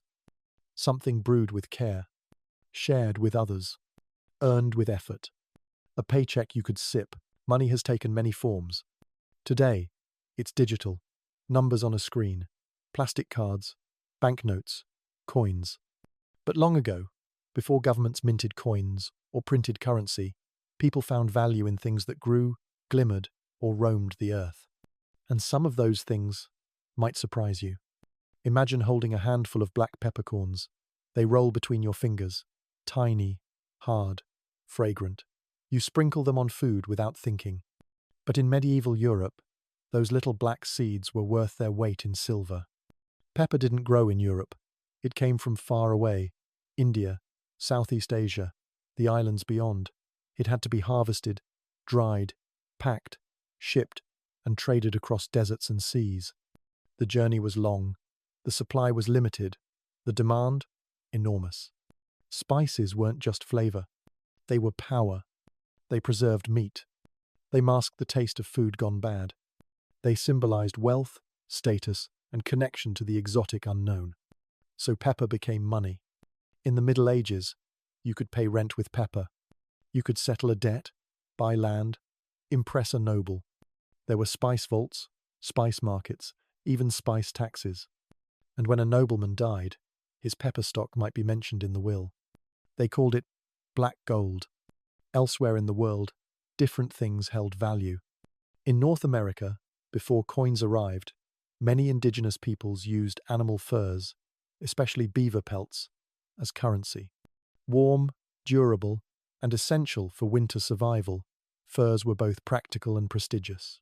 A fine pelt was a prize, soft, dense, perfectly skinned. As European settlers arrived, fur trade became a booming industry. Fur wasn't just a product. It was the entire economy. Trappers traded pelts for tools, blankets, knives, and beads. Trading posts sprang up across forests and rivers. Pelts were bundled, counted, and measured like coins. A standard unit even emerged, the made beaver, a full, properly prepared beaver pelt used to price other goods. You didn't need silver when you had fur. Further away, on the islands of the Pacific, currency took on an even stranger form, whale teeth. Yes, teeth. From whales. Smoothed, polished, carved, sometimes dyed red, sometimes engraved with delicate patterns. In places like Fiji, tabua, whale's teeth, became sacred objects of exchange. They were not just money, they were meaning. A tabua could be used to seal a marriage proposal, to apologize for wrongdoing, to forge peace between clans, to honor the dead, to trade for goods. Each tooth carried weight, both symbolic and real. It wasn't used casually. It wasn't handed over for groceries or a cup of tea. It was reserved for moments that mattered. Its value came from rarity. Whales were not easily hunted. Teeth were few. And so, their presence meant something deep, something lasting. Across other cultures, other objects rose to monetary power. In some regions of Africa, cowrie shells were used as currency, their smooth porcelain surface, their elegant curve, easy to carry, easy to count, hard to fake. In parts of Central America, cacao beans, yes, chocolate, served as money. A handful of beans could buy a turkey egg, a meal, even a day's labor. They were fragrant, symbolic, tradable, the currency of gods and people alike. And across many islands and coasts, shiny stones, polished axes, feathers, and even dyed fabrics played the role of money. What makes something money, after all? It isn't always metal. It isn't always paper. It's agreement. If a community agrees that something holds value, then it does. The object becomes a promise, a symbol, a stand-in for trust. And these old currencies, strange as they seem, worked just fine. They connected people. They moved resources. They rewarded labor. They anchored traditions.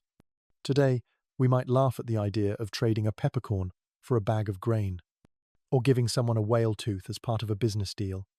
But back then, it made perfect sense. It wasn't just about trade. It was about meaning. Salt, pepper, fur, teeth. Each item held power because it mattered to people's lives. It was hard to find, hard to fake, and always, always wanted. And though the objects have changed, the idea hasn't. We still trade meaning. We still assign value. We still believe, together, that a thing can represent effort, time, worth. Whether it's a coin, a card, or a carved red tooth, it's easy to imagine the past as chaotic. A time with no banks, no wallets, no digital transfers, no coins to count, no paper to print, no money at all. So how did people live? How did they trade? Work? Survive? The answer might be quieter than you think, because even without money, there was still order.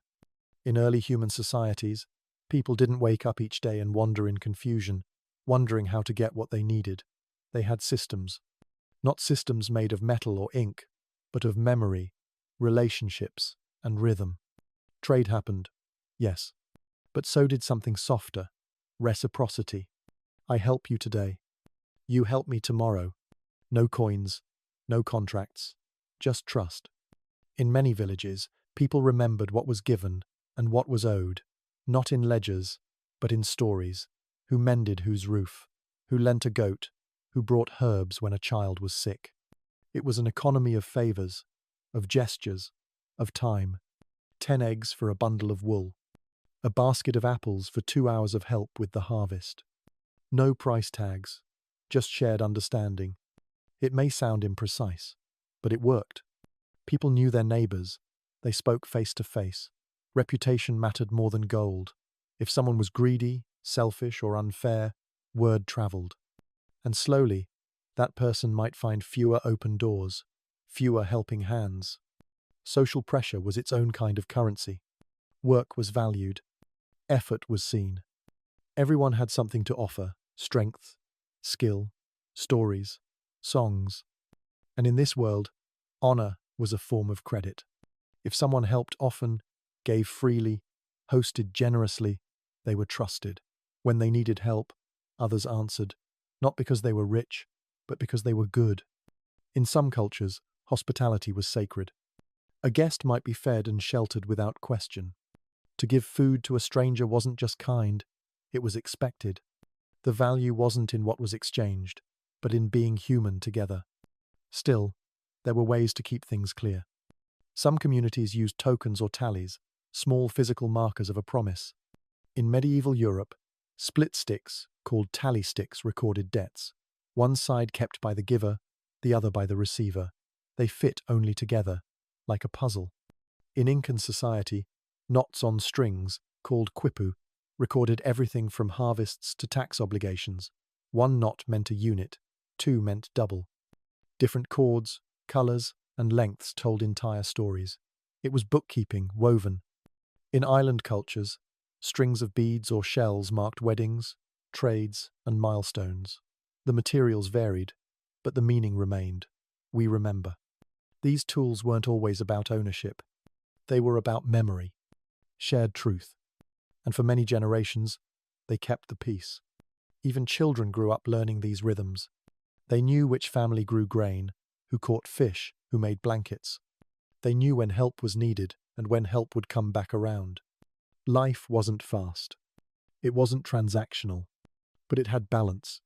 There were rules, spoken and unspoken. Don't take more than you give. Don't forget what's owed. Don't break trust. And while there were no banks, there was something better: community. When someone fell sick, others stepped in. When someone lost their harvest, others shared. Not because they had to, because they knew it could be them next season. Survival wasn't about hoarding. It was about linking arms. In many ways, it worked more smoothly than we might imagine. No receipts, no passwords, just rhythm, season after season, year after year. Some modern economists call this a gift economy. But to the people who lived it, it was just life. A way of being, a way of giving, a way of keeping track, without writing anything down. There's a quiet dignity to it. No arguments about interest rates. No worries about inflation. Just people, helping people, because they lived beside each other.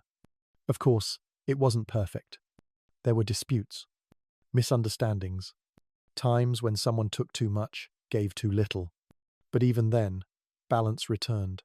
Not through punishment, but through participation. The village noticed. The group adjusted. Trust healed. And when money eventually came, when metal and mint and numbers arrived, it didn't appear in a vacuum. It grew from this foundation, this memory of fairness, this history of hands and help, this invisible thread of, I see you and I'll be here when you need me. So the next time you open an app and check your balance, or send a transfer with a tap, or swipe a card without a second thought, pause. Remember that long before all this, someone once gave a sack of grain in return for a warm roof. Someone once promised a morning of labor in exchange for fresh bread. And someone kept track of it all, with nothing more than a kind word and a good memory. Order, it turns out, doesn't need money. It just needs people who care. Imagine waking up with the sun. There's no alarm clock, no bus to catch, no office to walk into. Just the simple rhythm of day and labor. You rise from your mat, eat a small meal, maybe lentils, maybe bread, and walk to the field, the forge, or the plaza. You'll spend the day sowing crops, stacking stones, weaving fabric, hauling water, but you won't be paid with money. Not with coins. Not with numbers on a screen. You'll be paid in food, and sometimes in salt. Because long before wages were written down, before banks kept your balance, people were compensated in the most immediate way possible, with what they needed to survive. A fresh loaf of bread, a jar of olive oil, a handful of dates, a pinch of salt wrapped in cloth, a few onions, perhaps even a jug of beer. It wasn't a bonus. It wasn't a treat. It was your wage, your reward, your lifeline. In ancient Mesopotamia, Egypt, Greece, and beyond, laborers were routinely paid in rations. The system made sense. There were no coins, no paper currency. So instead of money, workers received calories, sustenance, energy. You could eat your wage, store it, or share it. It had immediate use. It didn't require conversion or explanation. You knew what it was worth, because you'd feel it in your stomach by sundown. Salt, in particular, was precious. It preserved meat. It added flavor. It kept communities alive through long winters or dry months. A worker who received salt in their daily pay was receiving something of real value, a material that could be traded, stored, or used carefully over time. Bread, too, was not just food. It represented grain, fire, time, and effort. To hand someone a loaf of bread was to say, "I acknowledge your work. You have earned this."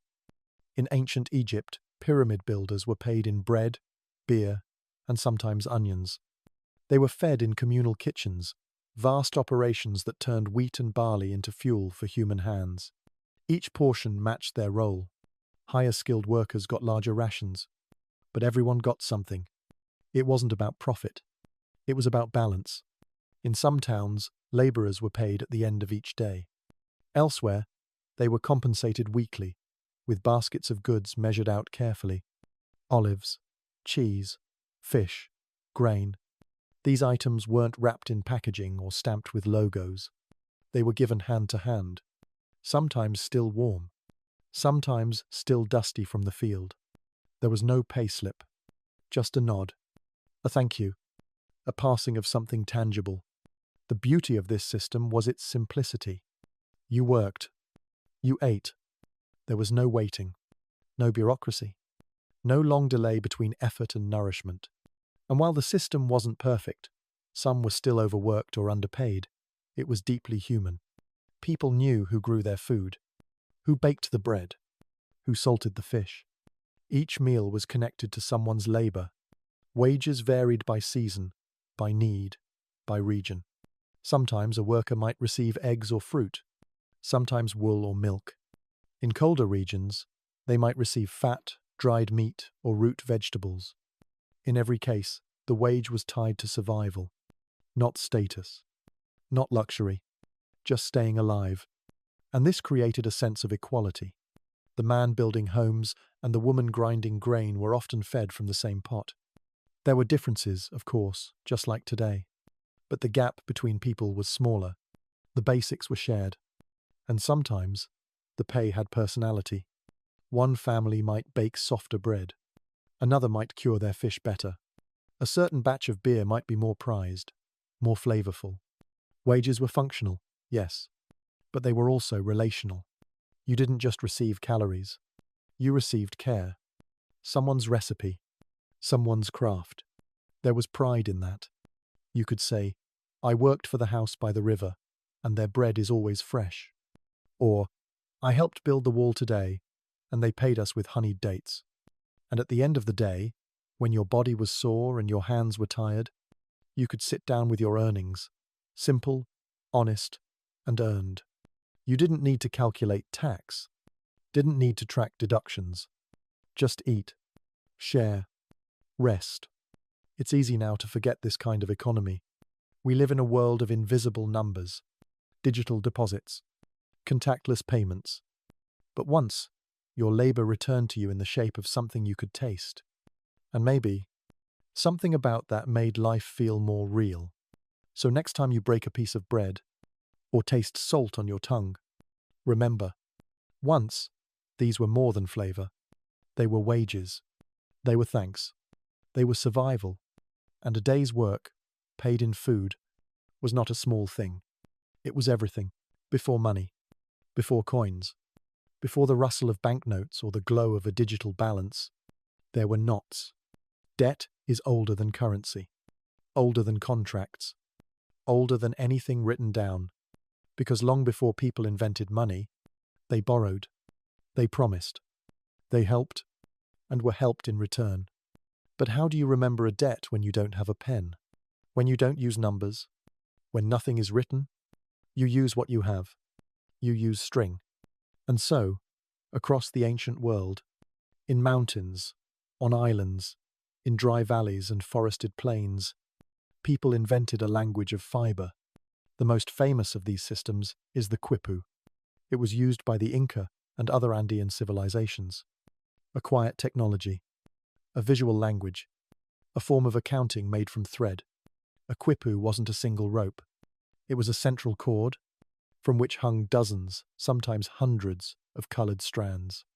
Along these strands were knots, some simple, some complex, tied close together or far apart, high or low, tight or loose. Every detail mattered. The position of the knot, the type of knot, the number of loops, even the colour and thickness of the cord. Together, they formed a message, a record, a memory. Quipus recorded all kinds of information: harvest totals, population counts, tributes owed, resources stored, and yes, debts between people and communities. Imagine walking through an Andean village. You ask someone how many bushels of maize were shared with the neighbours last season. They don't reach for a scroll. They don't open a ledger. They take out a woven cord, run their fingers across the knots, and tell you the answer. Not because they read, but because they remember, with their hands. The people who made and interpreted quipus were known as hipukamayuk, knot keepers. They trained for years. They could read the difference between a debt and a surplus, between a payment made and one still pending. The knots spoke a language only the trained could hear, but it was real, precise, trusted, and perhaps most remarkable, it wasn't a written script. It was a tactile record, a system you could carry, a story you could feel. But the Inca weren't alone. In ancient China, before writing became widespread, knots were used to mark significant agreements. A red cord might symbolize a promise. A single loop could mean a date. 2 loops might signal a trade. In some Polynesian cultures, shells were woven into cords to track tribute or ritual gifts. In medieval Europe, tally sticks, simple pieces of wood, were marked with notches and then split in 2. 1/2 for the borrower, 1/2 for the lender. Together, the pieces matched like a key and lock. No forgery, no dispute, just shared memory. 1 physical object, 2 holders of truth. Even today, we speak of tying loose ends, of knotting a relationship. These aren't just phrases. They are echoes of a time when ties were literal. A knot was a message. It said, I owe you. I haven't forgotten. I will return. And that kind of memory is different from the kind stored in a file. Modern debt can feel distant, a number on a screen, a balance that grows quietly, with interest, in places you can't touch. But debt tied into a cord? That you can hold, that you can show, that you can feel, even in the dark. There's something honest about it. Something slow, intentional, human. It took time to make a knot. It took skill to interpret one. And it took trust to believe it meant what it said. In some communities, quipus were displayed publicly, hung in communal spaces, so anyone could see who owed what, and when, not to shame, but to remind, to include. Debt wasn't always private. It was a shared part of village life, not hidden, not weaponized. It was part of the cycle. You give, you receive, you remember. There were no late fees, no compound interest, just knots that waited patiently to be untied. And when a debt was repaid, the knot was loosened, unwound, gone, memory released. Today, that sounds simple, strange, even poetic, but maybe it was also wise. A knot doesn't judge. It doesn't change value in a market crash. It doesn't vanish with a lost password. It stays where you tied it, until it's time to untie. Even now, thousands of ancient quipus sit in museums and caves, faded, silent, frayed at the edges. But the knots remain, holding stories no one can fully read anymore. Still, they wait for someone to learn again, to feel again, to listen, because in those threads, in the twist of fibre and form, is a reminder that humans once chose memory over math, texture over text, connection over credit scores, and that maybe not everything needs to be written down.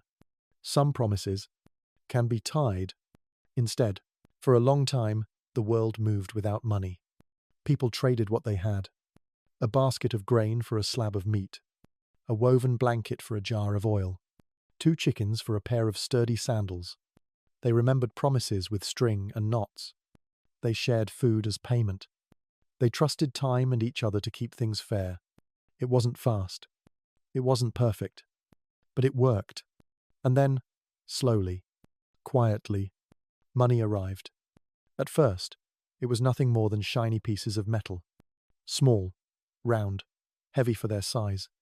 They didn't spoil. They didn't melt. They didn't crumble in the rain or dry out in the sun. The earliest coins were made in Lydia, around 600 BCE, a kingdom on the western edge of what is now Turkey. The coins were pressed from electrum, a naturally occurring alloy of gold and silver, stamped with symbols, lions, flowers, kings. They fit neatly in the palm. They could be counted. They could be weighed. And people began to notice. This little object was more than metal. It was a promise, not just between 2 neighbors, but between strangers. No need to explain how many eggs equal 1 goat. No need to argue over the value of salt versus barley. Just 1 coin. For 1 good. Trade became easier, faster, lighter to carry. And little by little, money spread. From Lydia to Greece. From Greece to Rome. From Rome to the rest of the known world. Coins began to carry images. Not just kings, but ideas. Victory, justice, the gods. They weren't just tools. They were messages. Tiny metal stories, passed hand to hand. With money, the market changed. Now, you didn't need something to trade. You just needed coins. You didn't have to know the person you were trading with. You didn't need their trust. You just needed the price. And so, value became something different. Something that could be measured, stacked, saved. No longer tied to need or community, but to quantity. How many coins? How much silver? How much gold? And for the first time, people began to collect value for its own sake. Before money, wealth meant land, or animals, or food to feed your family. Now, it meant metal. Things you could store, count, lock away. Banks began to appear. Places where coins could rest in safety. Temples sometimes served this role first. Then, merchants. Then governments. And with money came new ideas. Wages, interest, loans, debt with deadlines. Suddenly, people could borrow value, not just things. And that meant they could owe more than they owned. Money gave rise to markets, bustling spaces filled with goods and prices and noise. To taxes, fixed amounts people owed to rulers. To armies paid in silver instead of salt or grain. It created systems. Order. Scale. Cities grew larger. Trade routes reached farther. Goods crossed deserts, mountains, oceans. But something else changed too. Before money, value was personal. A blanket hand-woven by someone you knew. Bread baked by your neighbor. Salt from a cousin in a far village. Now, goods came from strangers. Baked by someone you'd never meet. Traded through 5 hands before they reached yours. Labeled, priced, purchased. And while that brought convenience, it also brought distance. You no longer needed a relationship to survive. Just coins. Enough of them. And slowly, this shaped how people thought. Time became money. Work became wage. Help became service. Kindness became transaction. Where once you might build a roof for a meal and a favor, now you did it for payment. And that payment had to be exact. No more close enough. No more, I'll help you later. Just numbers. Precise. Final. Money made life efficient, but also rigid. It gave us markets, but also inequality, because some had more coins than others. Not because they worked harder, but because they controlled land, goods, or power. With money, wealth could accumulate. Not just grow, but stay. Stored in vaults, hidden in chests, passed down in wills. And so, some grew rich, while others stayed poor. And yet, Money was not evil.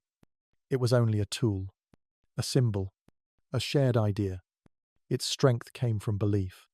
If people believed the coin had value, then it did. If people stopped believing, then it didn't. And that belief built nations, funded cathedrals, sent ships across oceans, put food in homes. Even today, money is less about metal and more about faith. Digital numbers in a cloud, plastic cards with chips, bits of code called crypto. All of it, value only because we agree. So yes, money changed the world, made it faster, sharper, more connected. But deep down, we still carry the old ways. In how we gift, how we share, how we trade favors, how we remember kindness, not just cost. Money replaced the quipu, the salt, the beer, but not the need to be seen, to be valued, to be trusted. That remains priceless. Open your pantry, take a slow look. There's a bag of rice, maybe a tin of salt, a few spices, canned tomatoes, a loaf of bread, some fruit in a bowl, a bar of chocolate, a bottle of olive oil, a six-pack of beer. None of it seems like treasure, but it is. Not long ago, historically speaking, you'd be rich. Very rich. In ancient times, these items weren't casual groceries. They were power, status, currency. Let's begin with salt. Today, it's common. You shake it onto fries. You might even spill some without a thought. But in the past, salt preserved food, cured meat, paid soldiers. The word salary comes from salt. In parts of the Roman Empire, salt was sometimes quite literally part of a soldier's wage. Now it's in a plastic container at the back of your cupboard. Easy to forget. But once it could buy land. Or lives. What else? Pepper. You grind it over pasta, over eggs. In medieval Europe, peppercorns were worth their weight in silver. Used to pay rent, dowries, even royal debts. A handful could represent weeks of labor. Now it's in nearly every kitchen on earth. Cacao beans, what we now use for chocolate, were once money in parts of Mesoamerica. A few beans could buy a meal. 100 might buy you a servant. If you've ever had a bar of chocolate in your desk drawer, you've casually possessed a small fortune in ancient currency. Olive oil. In ancient Greece and Rome, olive oil was wealth in liquid form, used for cooking, medicine, bathing, and even as fuel for lamps. Owning vats of oil meant you had light, food, and trade. Today, it comes in glass bottles, stacked on supermarket shelves. Buy one, get one free. And what about beer? Now it's a weekend treat, a casual drink.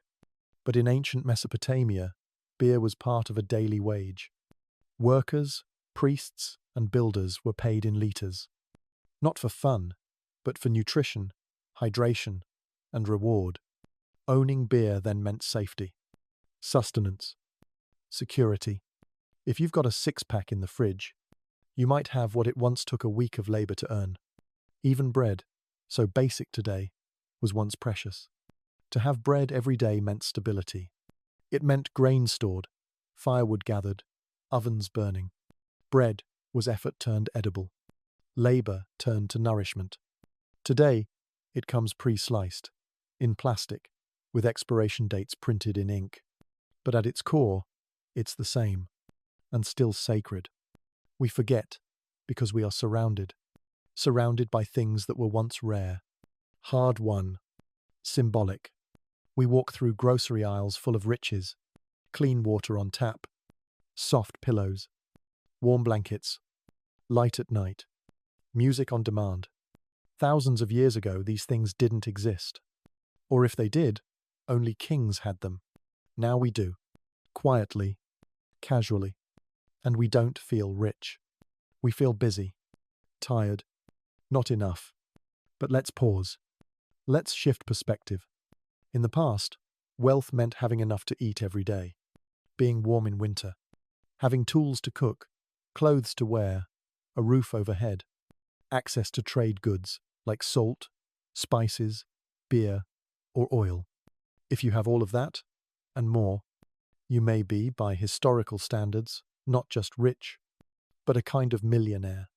Not because of the digits in your bank account, but because of what surrounds you, what you no longer have to fight for, what you no longer have to fear losing. You don't need to offer a whale tooth to marry. You don't need to trade a pelt for flour. You don't need to travel for days to reach a market. You don't need to store salt in clay pots for the long winter. You can walk to a store, press a button, place an order, and the world arrives at your doorstep. To the people of the past, that's magic. To us, it's convenience. But maybe it's time to see it differently, to see how rich we are, not in gold, but in freedom, in time, in choice. And yes, there is inequality today, real struggles, real scarcity. But for many, daily life holds more wealth than ancient rulers ever knew. A soft bed, hot soup, dry clothes, a shelf full of spices, music in your ears, and no need to carry coins. You are, in ways they could not imagine, abundant. So the next time you reach for a pinch of salt, or pour a glass of wine, or unwrap a bar of chocolate, a smile, you are living the dream of millions who came before you. And maybe you're a millionaire after all. We often think of history as kings and wars, battles and inventions, dates carved into stone. But sometimes history is quieter than that. It's a handful of salt, a jug of beer, a knot in a string, a loaf of bread passed from one hand to another. It's the simple, daily choices that people made to survive, to trade, to live. Long before credit cards and cryptocurrencies, before gold coins and numbered bills, people found ways to measure value. Not with numbers, but with needs. They didn't need banks. They needed trust. They needed memory. They needed one another. A promise was a knot. A payment was a basket of fruit. A favor was remembered in stories, not spreadsheets. And somehow, it worked. For centuries, maybe longer, humanity lived without money. But not without meaning. Not without fairness. Not without systems. People helped each other. Not always perfectly. Not always equally. But with care, with rhythm, with shared understanding. Then came coins. Then came numbers. Then came markets, wages, debts, prices, profits. The world got faster, sharper, more efficient, and sometimes colder. Money made many things easier, and many things harder. It gave us scale, but also distance. Convenience, but also competition. It let strangers trade, but also let people forget the faces behind the goods. Still, through all of it, one truth remains. Value is a story we agree to tell.